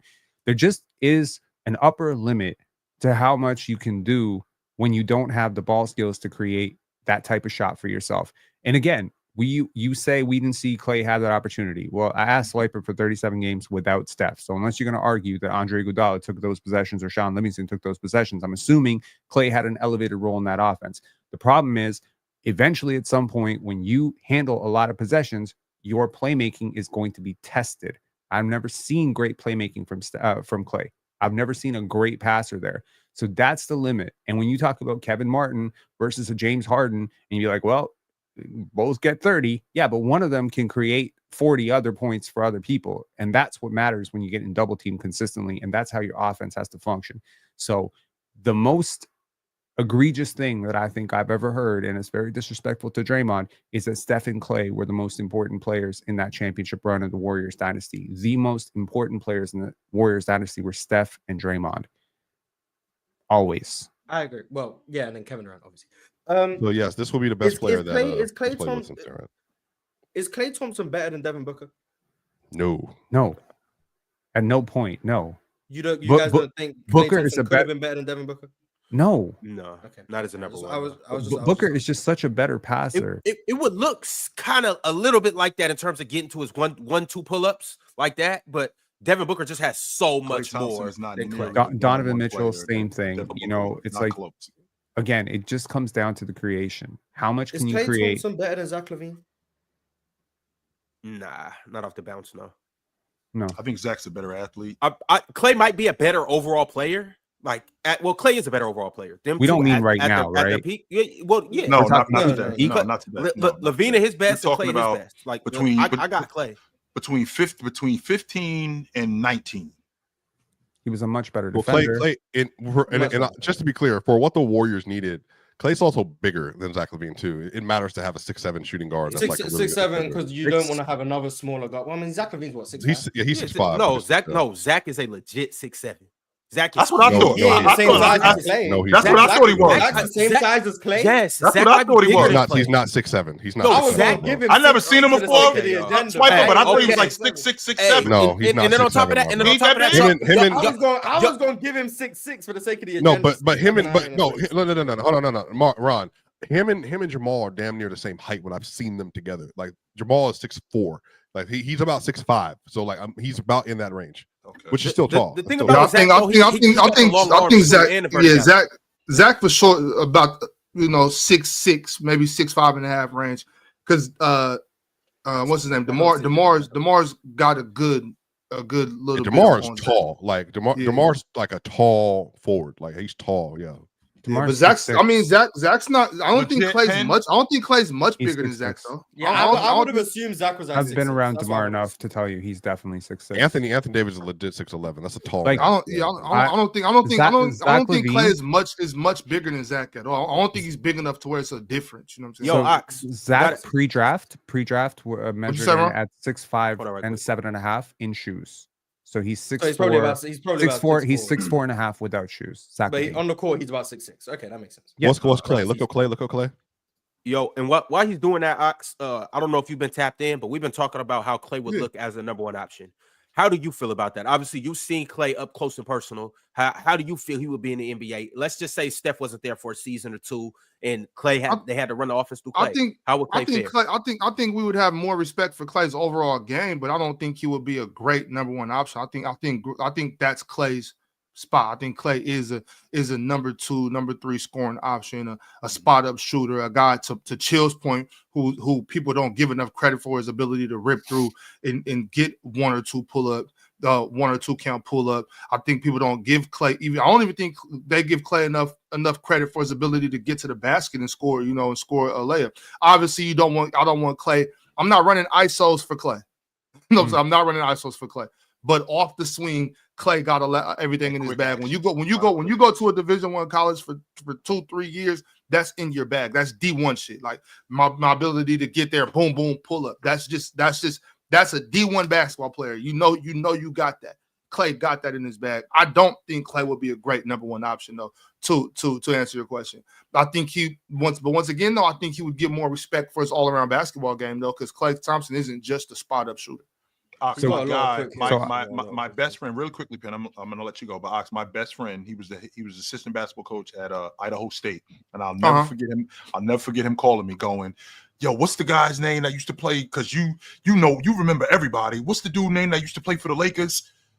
And when they won the championship in like '87, light skinned dude, Michael Thompson. Yeah. Michael Thompson." I was like, Michael Thompson. Like, yeah. Just so you know, he got a son that play at Washington State. This dude is a pro. I'm telling you right now. This dude is a different pro. at Wazoo. Yes, he told me about him right from the beginning. He was like, "Yo, this guy is awesome. Wait till you see him." And he got a little bit of that sneaky athleticism too. Clay, well, he did. He used to, a younger Clay. That's what we're talking about. That's the Clay we're talking about. 15, right. 16, Prime Clay. In 16, 17, Clay had a little sneaky athleticism. You know what I'm saying? He wasn't. He'll punch on He wasn't Paul George, obviously, but he used to play with the rim though. Like Clay wasn't. He'll punch on that's all I'm saying. That's why I kept saying like a little bit ago when we were first talking about this. I'm just trying to make sure that we go back and we're preserving what Klay Thompson used to be, because when you look at him now, it's night and day. If you ask me, it's night and day. He was an amazing player. Yeah, he was an amazing. And you know what? His off-ball movement too. Now I know y'all asking about what I think he would be as a number 1,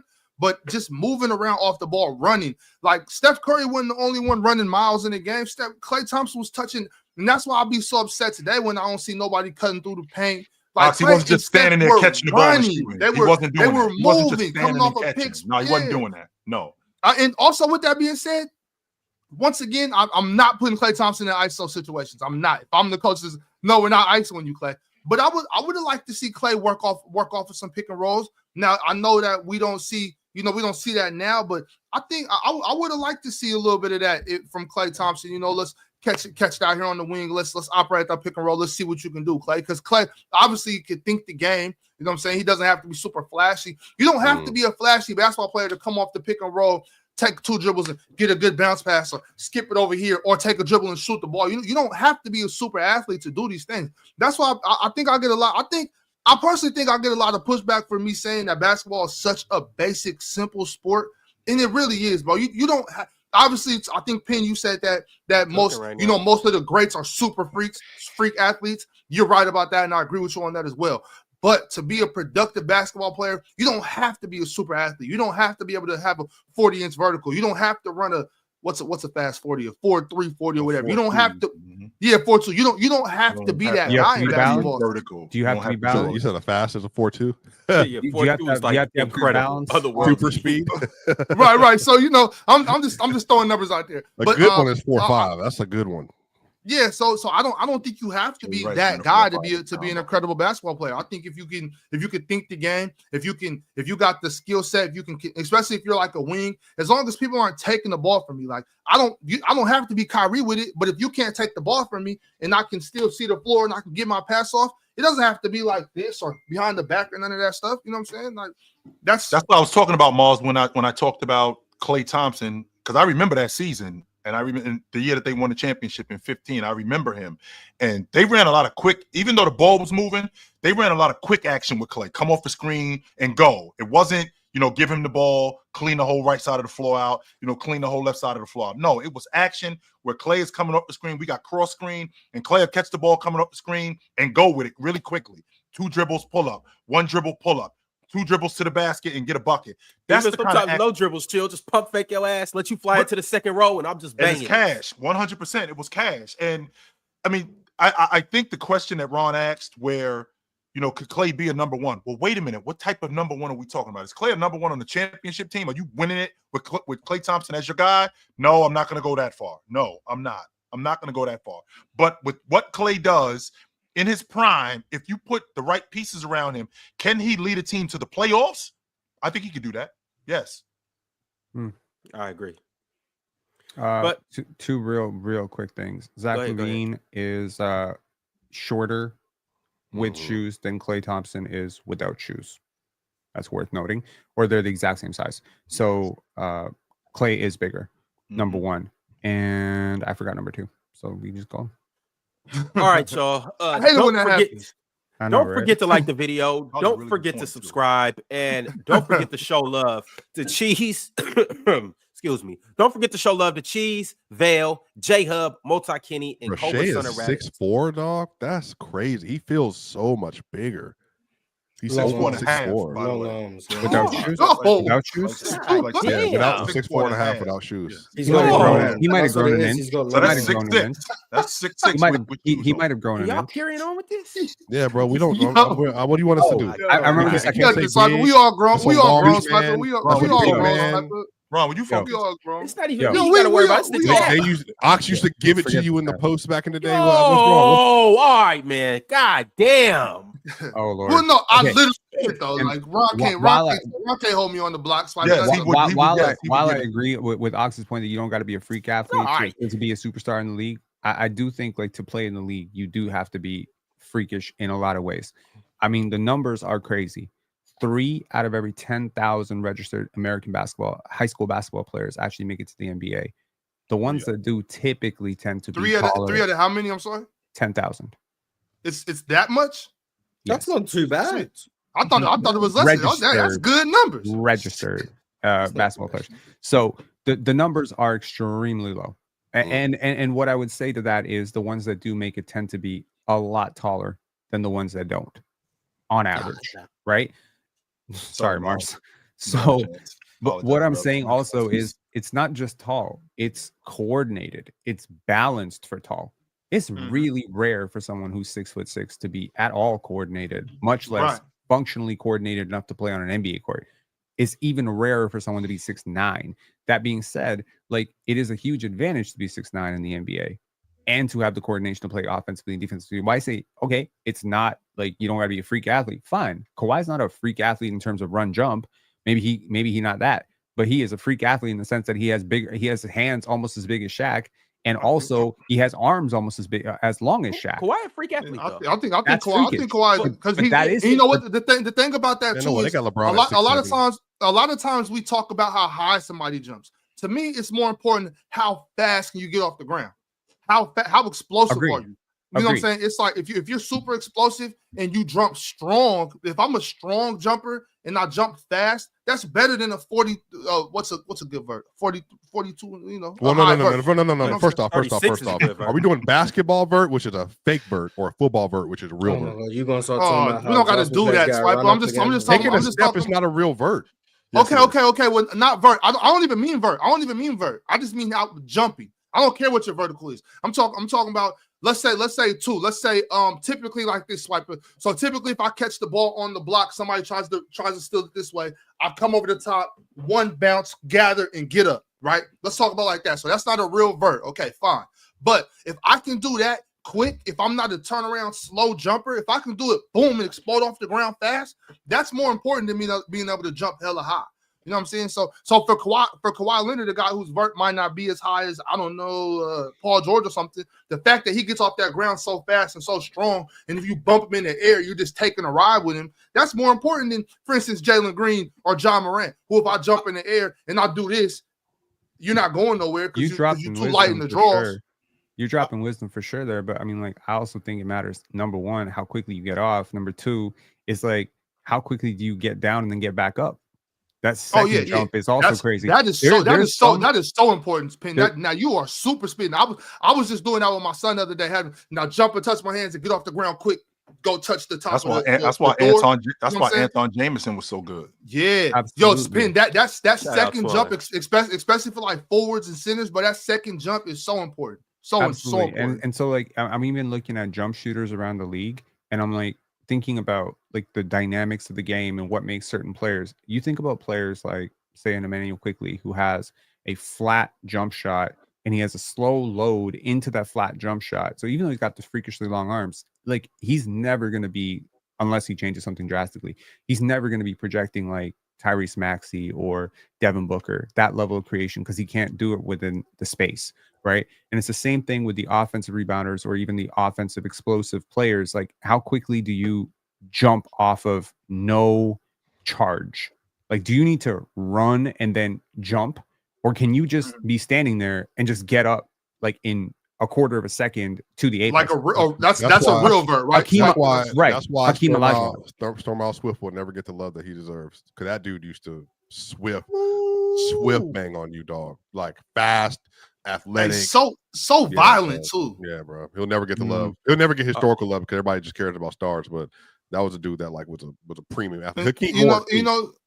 Oh damn! Swipe. I was just about to say that. Yo, I gotta get to these super chats though. So let's go ahead and make it happen. Everybody in here, if you haven't liked the video yet, I don't know what you're waiting for, but you're gonna love these super chats. So go ahead and like the video in advance. MP13 said, "You guys think there's a way to officiate intent when it comes to calling fouls? Because I've had people say it turns them off to see fouls being called when the offensive player has no realistic avenue to even attempt to score."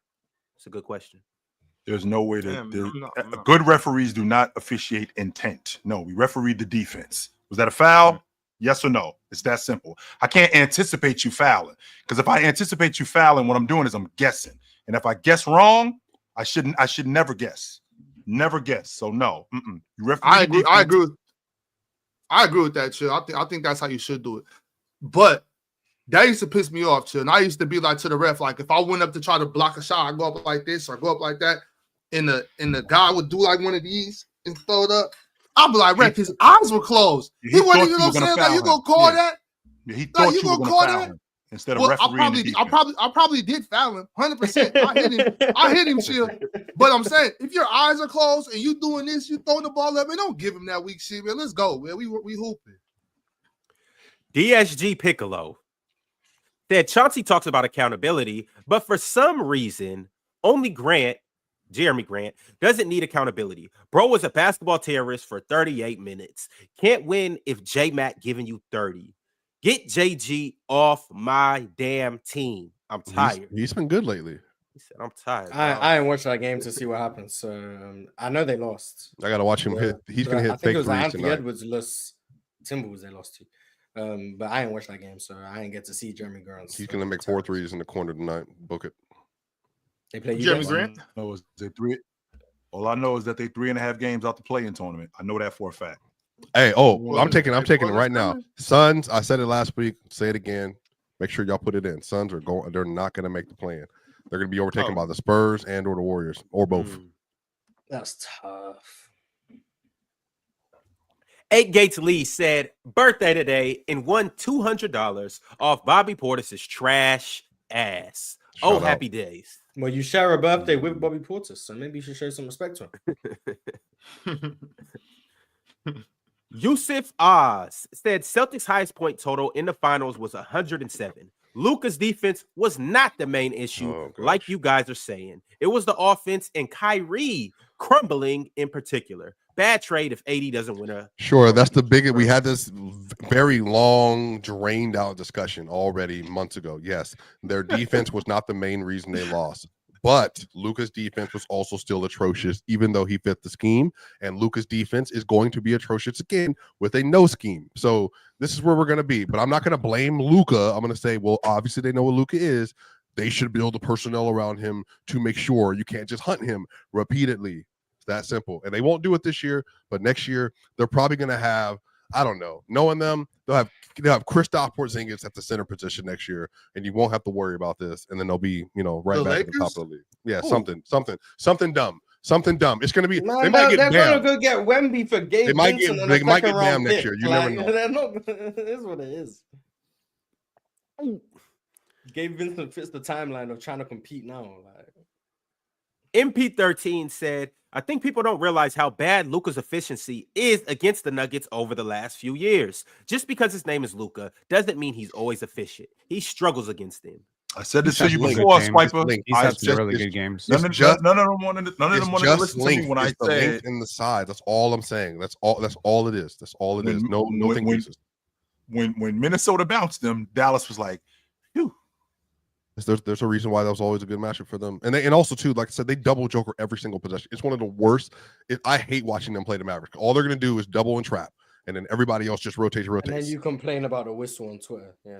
No, but the thing is they beat them though, because I remember last year Joker had like 10, 9, and 7, and they beat him by like 30. Because again, if you're just gonna do that, then they're just gonna, sauce you up. But shout out to the Lakers. In Luka's games against Denver last year, he had 37, 38, and 30. He played well. Mm-hmm. But no, he wasn't efficient, Mars. 38, 37, and 30. That's like about 36. He looked pretty efficient to me, I guess. That's not like about 36 a game, Mars. He looked pretty efficient to me. The size and the length corral. That last game they had, that was remember the Kyrie left-handed shot. Yeah. I can't remember how. I don't even remember how that game. I really can't wait for his debut. Maybe he's going. By the way, Nuggets and Lakers play 3 times in a month after All-Star break. They play 3 times all national television. Yeah, I'm not bothered to look, but last season the Lakers and Mavs, Luka looked pretty efficient against the Nuggets. Oh. All right. I got another super chat from Jay Takashi. Jay said, can't believe you just skipped Jimmy's debut as a Warrior teaming up with Steph Curry. You talked about AD's debut, but not his. Pin, your thoughts on the game? I think we did talk a little bit about it, but then we departed into Klay versus Jimmy for 30 minutes. But yeah, I thought he looked fine. I said he fits in very, very well with what they do, and I think he offers them that secondary creator. And yeah, I mean, I have no complaints. Like he schematically fits right into what Andrew Wiggins is doing. Just he's so much better at it. Just so you know, Penn, that answer is not satisfactory. The answer they're looking for is the Warriors are going to win the championship now that they got Jimmy Butler. That's the answer that they're looking for. Oh no, they're a hell of a lot closer today than they were back then. But I mean, I don't know about winning championships. But we'll see. I mean, I think a lot of this is just going to come down to the role players. I mean, again, Draymond said it. I'll say it. Championships come down to roster spots 4 through 8. Your top guys have to perform, but the other guys, they have to hit shots. They have to be dialed in defensively. They have to do a lot of carrying. They have to remain healthy. So yeah. Do I? If you told me Jimmy Butler and Steph Curry are in the finals, I'm not surprised. I'm not surprised at all. But if you told me Jimmy Butler and Andrew Wiggins, I want to see that 1-8 matchup so bad. I would love OKC versus the Warriors. I would love. I think that's a great matchup. I think they'll win. I think OKC win. It would just be fun to see it. It will be a fun matchup to see. Is Jimmy Butler able to turn up enough in that series to where they can push it to at least 6? Would be fun to watch. They got the Jimmy imposing himself physically, getting to the line. Yeah, it could be interesting. Draymond could be the best defender in the series, even with Chet and Isaiah Harden. Of course, they can't go big. They can't go big. They cannot go big versus the Warriors if they're hitting shots. Obviously, that's a big. And shout out Quentin Post too. He been looking solid. Mm-hmm. He made 3 threes, 4 threes. Nah, so did Jalen Smith. Jalen Smith made like 4 or 5 threes. A sidestep 3 too. Yeah, I don't know what was going on. The bigs. Very interesting. Hey, they got him on that Steph Curry Multiple regimen. scoring droughts in that game. The Warriors went on like a 7-minute drought where they only made one shot. The Bulls went on multiple droughts. It was a very interesting game. I'm just glad I don't have to see Steph closing with pods anymore. Now Steph and Jimmy have a real concept they can get into. But Jimsky's looks better since he's come back from his injury. To be fair, he has. to give him credit. Well, shout out the Warriors. I'm excited to see them a little bit more, see what they look like, see what their chemistry can turn into over these next couple months. Also, too, I do want to give one more shout out to Jimmy and Steph because in that game they combined for 59 points, 10 assists, and 7 rebounds. So they look good in their first performance together. We'll see how it goes. Steph had like 25 in the third. Steph Curry. Realist 123 said Swiper, the Jokic Glazer, forgets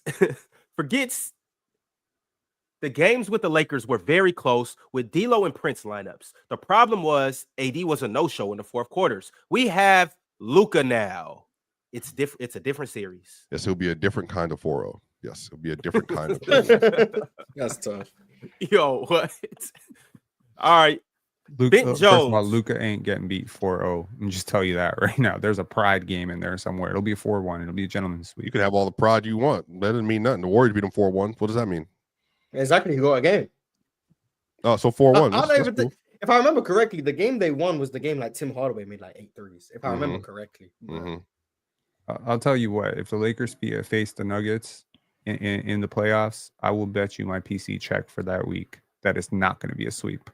Well, the odds are in your favor. Sweeping a team is more difficult. Of course, they're in my favor. I would never take a deal where the odds were in your favor. So obviously, you gotta live a little, P. A 4-1 is still. It's fun to be the underdog. Why is it every time you tell me to live, you basically tell me to die or lose a lot of money? Well, that's what living is. Living.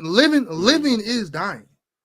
Okay. Philosophical. Literally. Very nice. Not Tim Hardaway. It was Reggie Bullock who made a bunch of threes. No doubt about it, Penn. Get busy living or get busy dying. I'm just like stack paper. But Ox is like, nah, fuck the paper. Burn it. I could get with that, Penn. Gasoline all over it. Stack paper, evade haters. I get you. Finn Jones with the super chat said Jimmy has been a noticeably better defender than Klay for his entire career. I'd say better altogether player too, but that's not a clear distinction. What does Mars say? Yeah, the sky's blue. I think the early years before Jimmy was really getting minutes, Klay was probably better. When Jimmy became an all-star caliber player, which I don't know the year, 15, 16-ish, that range, I think Jimmy was better than him. And then obviously everything post-Achilles, Jimmy's been substantially better. So basically there's like 3 iterations of Jimmy. You know, there was Jimmy, then there was Jim, and then there was like Jimothy Butler. Okay. Well, you got Jimmy Butler. You got Jimmy Butler, which is young Jimmy. And then you've got Jimmy G Buckets. The G stands for gets. That was pre-Philly Jimmy. And then you've got playoff Jimmy, which is like 2019 to now Jimmy. Those are the 3 iterations of Jimmy. Mars, who ranks higher all time, Jimmy or Embiid? Like how much you value the playoff stuff? How much you value the playoff stuff? Embiid's a better player than him. Yeah, 100%. But where does the playoff stuff come from? Like the finals and the runs and everything. Shout out to Jimmy Butler. Embiid's a better player. Oh, okay. I don't have an all-time list at all. Yeah, you do. I've heard you name a top 15 before. Okay. And I definitely don't have a list that goes far enough down to get to Embiid and Jimmy Butler. But what I can tell you is far enough down to disrespect. Ron, come on, I need that list. Beyond man. Bill Russell at 1, I don't have a list. So Mars, yes, I don't have a list that goes far enough down. Come on, man, live a little. No. Oh Lord. But Ron, do any of the super chats? What I am comfortable saying is Joel Embiid is a substantially better player than Jimmy Butler. Like substantially. I'm comfortable saying that. So all right. Mike with the members chat. Mike said, chill clown doesn't know ball. I will destroy him. Shout out to Mike. I haven't heard that name before. Take the marbles out your mouth first, and then we can talk. How about that? Take the marbles out of your mouth, and maybe you could. Me and how about that? Have you talked to this person before, and Mike? And he cooked him. Yeah. Wait, you. Oh, okay. Hey, Mike. Word on the streets is there's a PCL coming soon. Swiper. I mean, Mike is an embarrassment to the chat. Mike, Swiper. I mean, he's come up and it's terrible. It's despicable. I would never bring him back up if he's in the lobby on Chill with Chill. Never again. I can't let him embarrass himself like that. Damn, hater. That's crazy. You saving him from himself. So yeah, sometimes you have to. Man. So He's saving. so he can't live a little. Cooked. That's what he's All doing. right. No, that's different, Pen. That's different. That's different. Okay. When I say that to you, Pen, I'm like, yeah, have a little fun. So wait. So we're saying embarrassing yourself. we're saying that Mike has done more debates with Chill than Ron has. No, we're not saying that. I just cooked you and Chill earlier. And Pink came and got You've some. not been in a debate. I asked you directly for a debate. Served all of y'all barbecue. Hey, Chill, you got the barbecue chicken. More deflection. Pin, More you got the deflection, potato salad at all the sides. deflection. And Swiper, you just got glizzy. Deflection. Because I know that's your favorite. Deflection. You You're glizzy Tyson guy. Daniels. Why are you giving Tyson him Daniels. potatoes? You got Why him you straight give Seattle dogs. Well, somebody had to eat the mashed potatoes or the Which is potato wild as salad. hell, Ox. I like potato You gave me the whitest food. All right, you got a right. rib or two, courtesy of Swiper, because he didn't want to eat it, so you just took it off his plate. You basically just took my cookout like invite, shit on it, and then gave me some mashed potatoes and said, "Eat this shit." Pin, you are 100% invited to the cookout. Yeah, he was invited to the cookout. That. Pin didn't want to pull up. We got a cookout in San Francisco coming this week I had a film festival in a couple to run, man. days. Oh, see, well, don't say we didn't invite you to the cookout. But all right, y'all. JD Sway said Jimmy clears Klay, the non-max role player. L. Swikich. It's supposed to be Swipovich. What are you doing? It's definitely Swipovich. But I am very don't know. comfortable. Actually, you know, Swiper, they gave you a new nickname. They're calling you the bald bodega now. Swiper, I'm don't so glad I engage. didn't have coffee in my mouth when you said that. Don't engage, Swiper.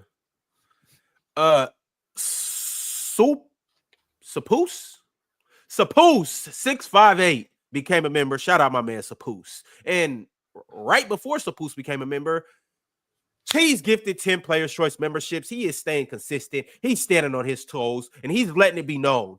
I'm the best Hall of Famer that there's ever been. So shout out Big Cheese. He coming through and spinning that cheese. He living up to his name. I got a super chat from Pirate Politics that I will not. I repeat, I will not waste an ounce of energy for this. Anytime I talk to Pirate, I have to ask the question before I talk to him. Pirate, have you taken your pills today? Well, Pirate, we'll be in your territory here very soon. If you do need some extra pills, I may be able to assist you. All right, Alan L with the members chat. He said, Luka FC, Demon home tonight. League is shaking. Is the league scared? They're shaking their head at the more information that continues to come out about the Mavericks trade to the Lakers, which is clear collusion. But we even have pictures now. Should have taken the Jackson Hayes more. That would have hit for sure. You know what, Mars? I think Jackson Hayes needs to take advantage of this opportunity right now. This right here could really get Jackson Hayes. I don't know about getting paid like super money, but this could actually definitely keep him around the league for a while. He can get a raise. He can get a raise off. Yeah, he got to be ready to catch some lobs, rebound, and just keep your hands up on defense, protect the rim. Just don't foul out. Play as many minutes as Luka and Bron as you possibly can. Where has Hanzo been? Is Hanzo still here? Yeah, he was here earlier. Yeah, Hanzo be in the chat. Has he been lamenting? Lonzo been around? Okay, buddy. Lonzo, you in the chat? Paging Lonzo. I'll pop up in a second. He was here earlier. Shout out to Cool G. He became a YouTube member. Also, Big Ox's burner account. Whoopi Bob became a YouTube member. Shout out to Whoopi he does Bob. look like Whoopi Goldberg. That's a fact. I completely forgot about that, bro. That's crazy. That's hilarious. The one sent through a member's chat and said the Lakers know AD and traded him in a heartbeat. Well, to be fair, I mean, all the stuff we was hearing about AD's injury when he was in LA was that he was going to be back around the All-Star break or after the All-Star break. Right. And then he joins Dallas and all of a sudden he's back within 4 days. Matter of fact, very interesting. You think they rushed him? Yeah, they did. For sure. He rushed himself. I think a lot of the backlash was strong. AD probably heard it. Dallas definitely heard it. Wanted to show, hey, look, this is what we got. And it looked great. It looked amazing. Until the car broke down. Hey, you know what? Ox, now it makes sense. You got your basketball motivation from Eddie, didn't you? Eddie who? Eddie's a Oh, great, that movie? great That movie? movie. That's a Eddie. great movie. Yeah, the movie. Y'all seen that movie? I only seen that movie like once though. Dog, I'm telling y'all, y'all missed out, bro. The 90s had the foundation, bro. Eddie was one of the best basketball movies ever, dog. I love that. It was movie, alright. I bro. don't know about the Nah, best. relax, Ever. It was Doc. cool. That's where your basketball motivation came from. You and Whoopi. I thought he was Not, talking I about mean, Eddie not, Murphy. not at all, bro. I got my basketball motivation from my parents and my cousins. Shout out Eddie and shout out everybody's parents. Also, shout out And Bryce Scottie Lawson Pippen. for becoming a YouTube member today. And also, shout out to Sean. He sent through a members chat and said the Lakers won by a landslide, to be honest. Oh, the trade? Yeah. Mm-hmm. Shout out the Lakers. How the Mavericks got the Yer better player. became a YouTube member. Shout out to Yer and shout out to everybody else that became YouTube members today. If you're not a member yet, go ahead and hit that member button and join up. The Barber 1313 said, starting from top players going down, how far do you get before trading for AD is a good deal? Jokic, SGA, Giannis, Tatum, or Luka, Tatum, Embiid. Right there. Right After Giannis. Right after Giannis. Okay. Even You trade Embiid. AD for Embiid. Yeah, you getting off Embiid to get AD. That's a good deal. Embiid, he's broken. It's unfortunate. They should have done that. That's what they should have done. I don't think they wanted to do that. But, Rob wanted nothing to do with that. No. Embiid is broken, and I blame the 76ers. You know who else is broken? Yeah, A but player you know- we you didn't know- talk about, Mark Williams. Is there a Yeah, we ain't got super time chat to talk about. I mean, is there a super chat pertaining to that? You know how rare it is? Maybe. Okay. man, Ron, I got places to be. What? I Really said there good. just may be a super chat. I don't know. Right. That's all I answered this question. We already running. Man, I gotta overtime look right for now. Hurry up. myself. Y'all up here talking about how tall Zach Levine is. If you niggas gotta go bounce. Me and Penner run this shit. We're all talking about you gotta me and heat it Pitbull before run you this eat shit. it. Go ahead, bro. Next super chat. I mean, Sam Burhane. Burhane said, "Happy Timberwolves ownership arbitration day. We finally find out who owns the Wolves today." And we can get a statue of Kevin Garnett outside the arena at this point. Can we do that? And we can hang his jersey up in the arena. Let's do that. Do we not know who does he owns the really Wolves? deserve that? What did he Yeah, really win? get Glenn Taylor ass out of here. Hang his jersey up and put a statue of Kevin Garnett outside the arena. Stop this nonsense. Statue for 0 finals appearances. So, best player that they've ever had. Dr. J's baby Kemba Walker nephew, statue in Julius Charlotte, Erving. is that one going to expect? Kemba Walker never won the league MVP. Quiet, Mars. Zip it. They never went to the You can have his conference MVP. You championship. don't need a Quiet, statue Mars. for that. You don't need a statue. Played Won 12 MVP. years there. Read the Best super player chat, they've Ron. ever Stop had. letting Yeah, him talk. 12 years. Ooh, 12 Mars and years. Chill, we trying to get up out of here. Yes. Oh, you're right. You're right. Julius Erving said, "Are the Warriors a finals threat if they No. get Jimmy, See? if they get playoff Heck Jimmy yeah. in a 2022 version of Steph? 23 Or Jimmy would and that still 22 not be good Steph, enough? of course. 22 Steph wasn't even You that better Yeah, better shush your Mars, face. don't you say better that too add loud, Mars, because when they 2017 hear you, Draymond Nah, to Come that. he's for you. lying. What are you No, talking he's about? not Why lying. do you He hate was not everything that Mars good. said? He Just because you've known each other, you don't have to lie. He was Finals, not he was that great. good. First round, he was bait. Now, to Marge's point, since I said I'm going to add context, the Western Conference Finals, the second round, pretty good. The first round, he was excellent. Nobody was guarding him though. The First and finals, foremost, he was he was hurt amazing. coming If they into the get playoffs, final, Mike, if they bro. get final Steph and they get 23 first round, Jimmy Butler, missed they're the final. money. If they get drop coverage Steph, yeah, sure. But Of he said- course, he's gonna leave he him said wide open at 22 the 3 No, Steph. you He didn't say- disagree, Chill. Don't say, of course, because I had a context. He said 22 Steph. He ain't say Boston Celtics finals. So he didn't say 6-game sample Steph. All right, let's use 22 deductive Steph. reasoning then. So let's use the year of 2022. Steph wasn't that good. He was not, Swiper. Okay, no, I'm not talking to you, Chill. You're just going to aim at everything you're saying. Next super chat, Ron. No, he I'm was- not. He was cool, but it wasn't a peak Steph. Steph was better in 23 than he was in 22. They just won a chip in 22. So all of a sudden, it's, oh my God, Steph. He was better in 23. He was better in 21. 22 was one of the worst years. Shot in his Steph's worst career. field goal percentage from the floor. Shot his worst field goal 22, percentage at the that at the shouldn't long be ball seen as a line hot that take, but season. you guys can Give me only a break. evaluate players based on how successful they were in the Was postseason. Here you hurt go, going you into the guys playoffs. Missed almost a month going into the Steph- What do you playoffs. mean Steph by 22 that? Steph 22 is the worst season he had since like 20. Season? Since they started winning the NBA championship, Mars. Since they started winning the NBA championship, that 22 was the worst Steph in the version of playoffs, him. the worst postseason he had That was since the worst 2016. version of him. Give me a break. No Strays ENT said, saw a clip of you guys saying Jason Tatum is not him. Then I saw him drop 40 on the Knicks in the Madison Square Garden the same night. Life comes at you fast. Yes, it does. Nice. It came quick. Still not him. Was OG in the open Yeah, that it game? did come quick. No, OG No, didn't play. that's right. That's right. He didn't. Allen Bowling Pins said Giants let go of Saquon and look what happened. I got a feeling the same will happen for Luka. No, it's not even close to remote of the situation. The Giants are one of the worst franchises in football, and the Dallas Mavericks are a winning franchise. Please stop. Not even. Shout out to Eli. Multiple championships. Hold on, real quick. Winning franchises trade their franchise player without talking to their coach. And you winning franchises have new ownership come in and not even consult with the ownership that's been running a successful show relatively. And guess what? They're still better than the New York Giants. Sure.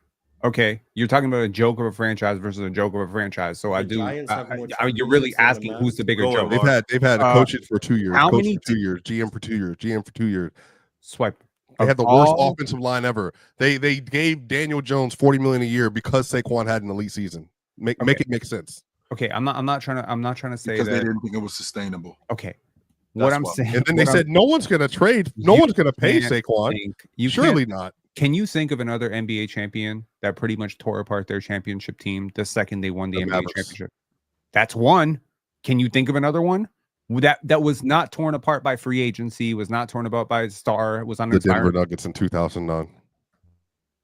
The Denver Nuggets in 2009 didn't win a championship. They might as well. They played the Lakers. Oh my god! I lost. All right, y'all. Basically, all I'm hearing is that Eli clears Luka, but let's continue to keep it pushing. LaFlame said, "You have one of the best catalogs ever, and you waste the biggest moment of your career to talk about Drake. Imagine what this could have been." That wasn't about Drake. Another Glazer. Oh, is he talking about the halftime show? That halftime show, I feel like people need to sit back, relax, and actually unpack it. They need to actually think about it.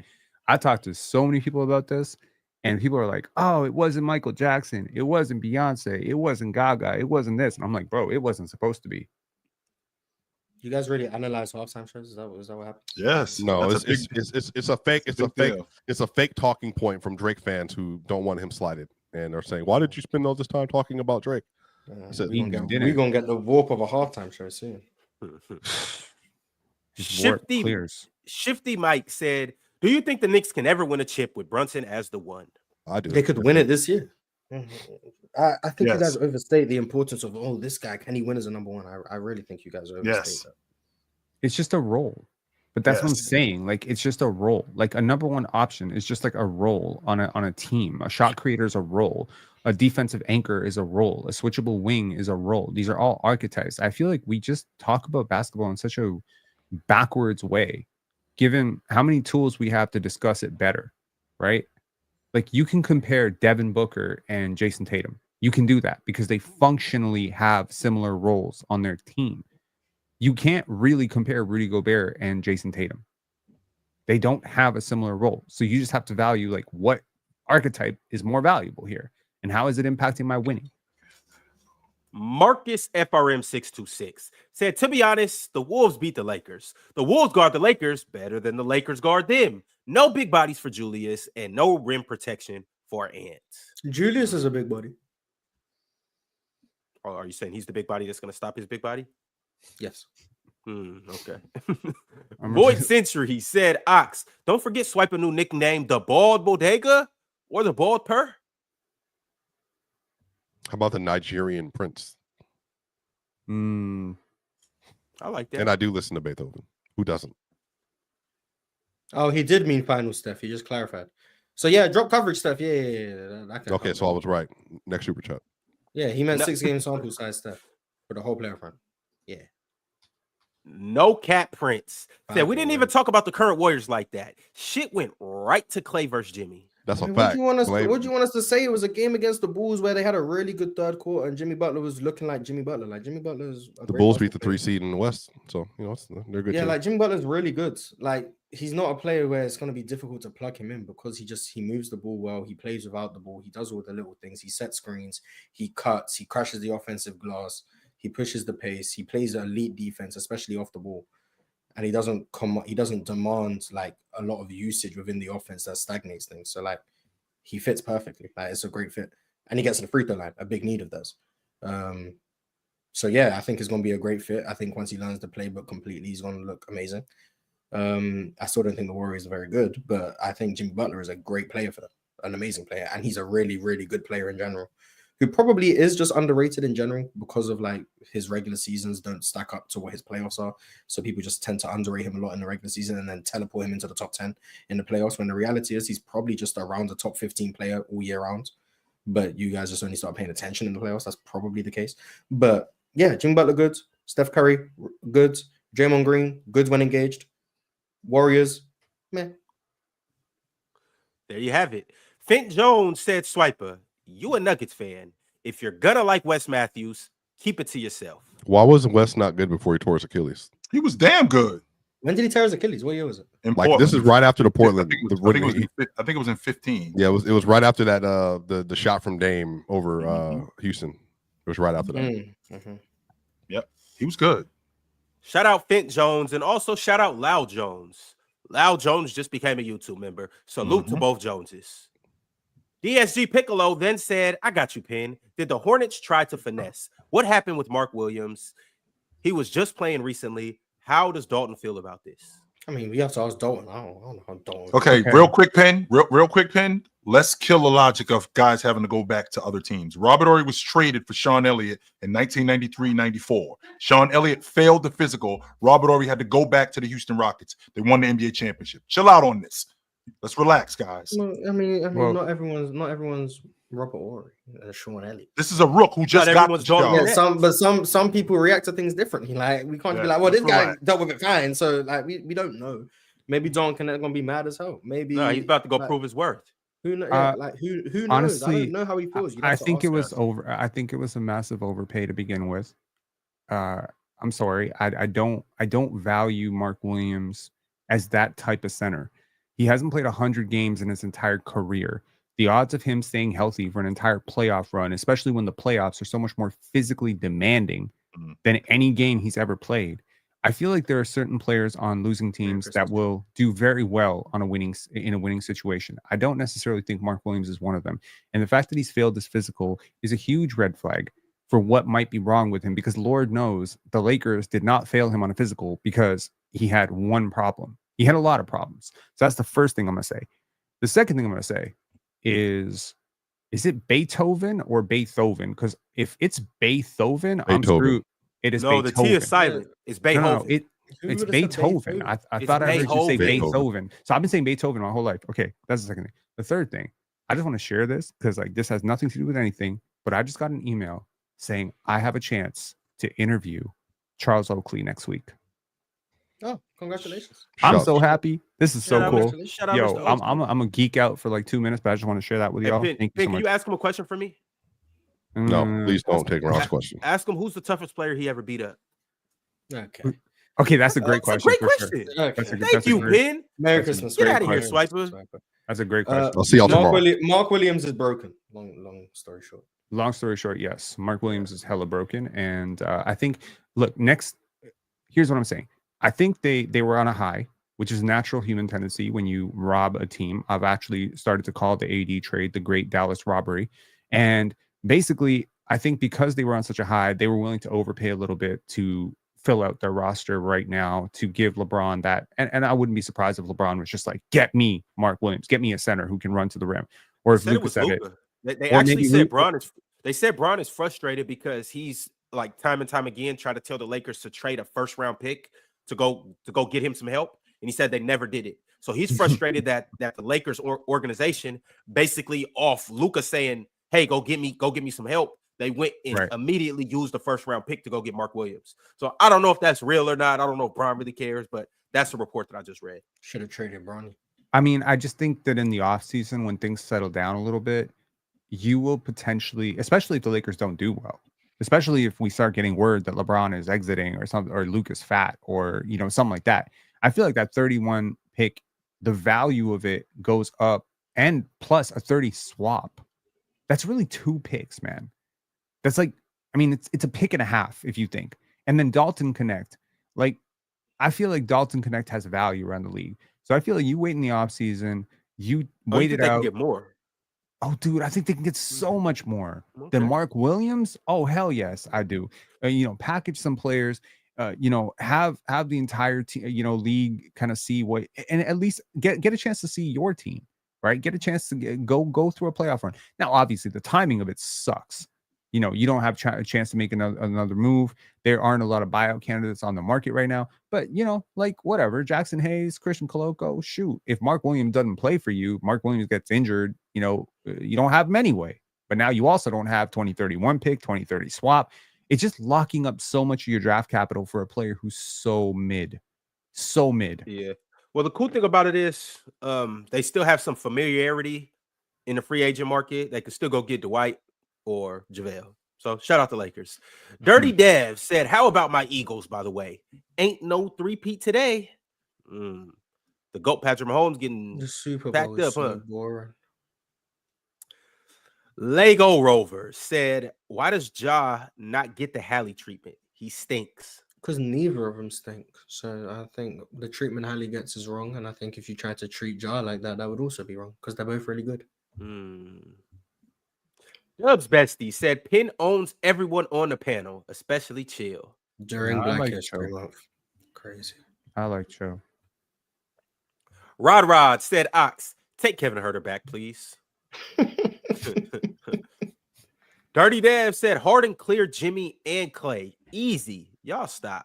Hey, Smoking. don't group us together. James Y'all Harden. stop smoking? There was no best shooting guard in the league conversations. It was James Harden and everyone else. It was like, oh, who's the next best? Is it Klay, Jimmy, DeMar DeRozan, whoever you want to say? It wasn't no damn best shooting guard in the league talks. It was very clearly James Harden. Speaking of best shooting guard in the league talks, Mo came through with the super chat and said, thoughts on Ben to the Clippers, Mars and Dub Harden. I don't like it. Personally, I don't think it's a great fit. Dub Harden indeed. But yeah, I'm not the biggest fan of Ben on the Clippers. Don't know how it's gonna work. There's only like certain people I think he really fits with, and I think is very niche lineups that they could go to, but I don't know how much it would really. Which team would you have wanted him on? I wanted him on the Rockets. Of course. But outside of that, because the only teams that I think he was even talking to was the Cavs, Rockets, and Clippers. If I were to rank them 1 through 3 in terms of best to worst, I would have said Rockets, Cavs, Clippers. Clippers was the worst option to me, so not the highest on it. But I'm curious to see how it looks. Like a lot of high IQ guys can make it work, and Ben is definitely a smart basketball player. All right. On to the next super chat. Also, I just ran a poll. Where should Ben have gone? Rockets, Cavs, or Clips? Y'all go vote on that. Right now, I have a super chat from Backdoor Dr. 3. Shout out Backdoor Dr. 3. Dr. 3 said, how about PG? He's cooked. Unless it's my point guards. And yeah, I like the point guard position. Very valuable position. Yeah, this was my worst take of the offseason where I said Paul George was actually going to work out and make things make things so much better in Philly. I was wrong. He has looked awful. Also, James Harden, Ben Simmons, and Kawhi Leonard on the same team. Yo, the media is about to die. FIFA Boy said, Elmo. Oh. And I kind of agree. Dub FIFA. 1K David said, we just forget how bad Kyrie was in the finals. Yeah, he didn't have a good series against the Celtics in the finals.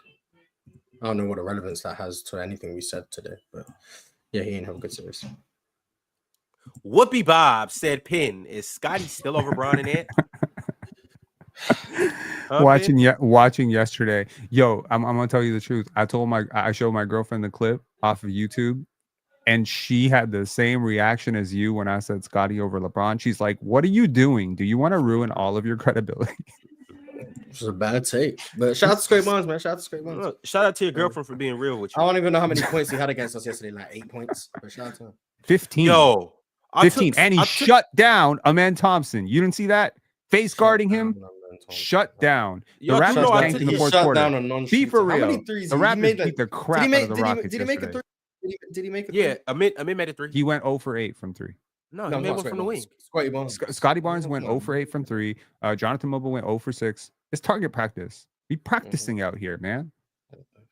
Scored like 85 points. Yeah, I knew Amin made a 3. He went 1 for 2. I was watching it.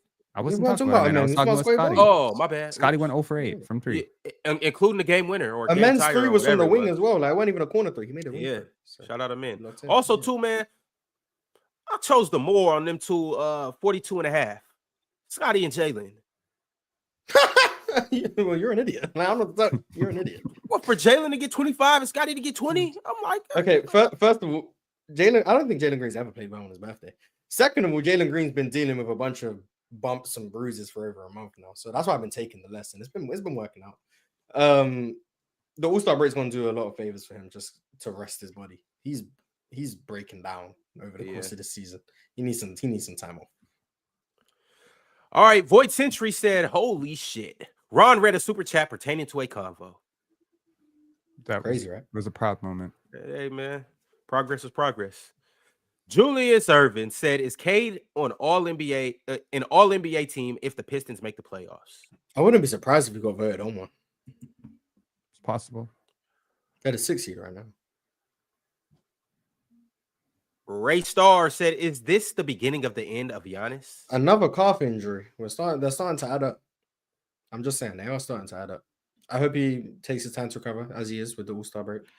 Never want to mess around with calves, but they are starting to add up. Just recurring calf injuries. It's concerning. Damn, Giannis. Well, Kareem NYK 2001 says, shout out to Ron, Chill, and Ox. Hoop, talk, and laughs. Hood hoop talk. Hood. Well, he meant good, but H and G are next to each other. Nah, Bum. he meant hood talks. No, he meant bum. He's a bum. This is a bum. Okay. Everything Damn, he Kareem. said, all the nonsense he talked in the chat today, bum. Damn, Kareem. Damn. Well, I got you on your hood talk. Marquivian Black said, this trade goes against everything Penn stands for. Which trade? No idea. These were super chats are like 3 hours later, so I'm never gonna. I'm assuming the Luka versus AD thing because I value defense so much. That's true. That's true. Yeah. No, that's true. 100%. We'll be back tomorrow with a better show than today, and that's all I can guarantee. Make sure you like the video on the way out. Make sure you subscribe and make sure you become a member. We will see you guys in less than Merry 24 hours. Christmas.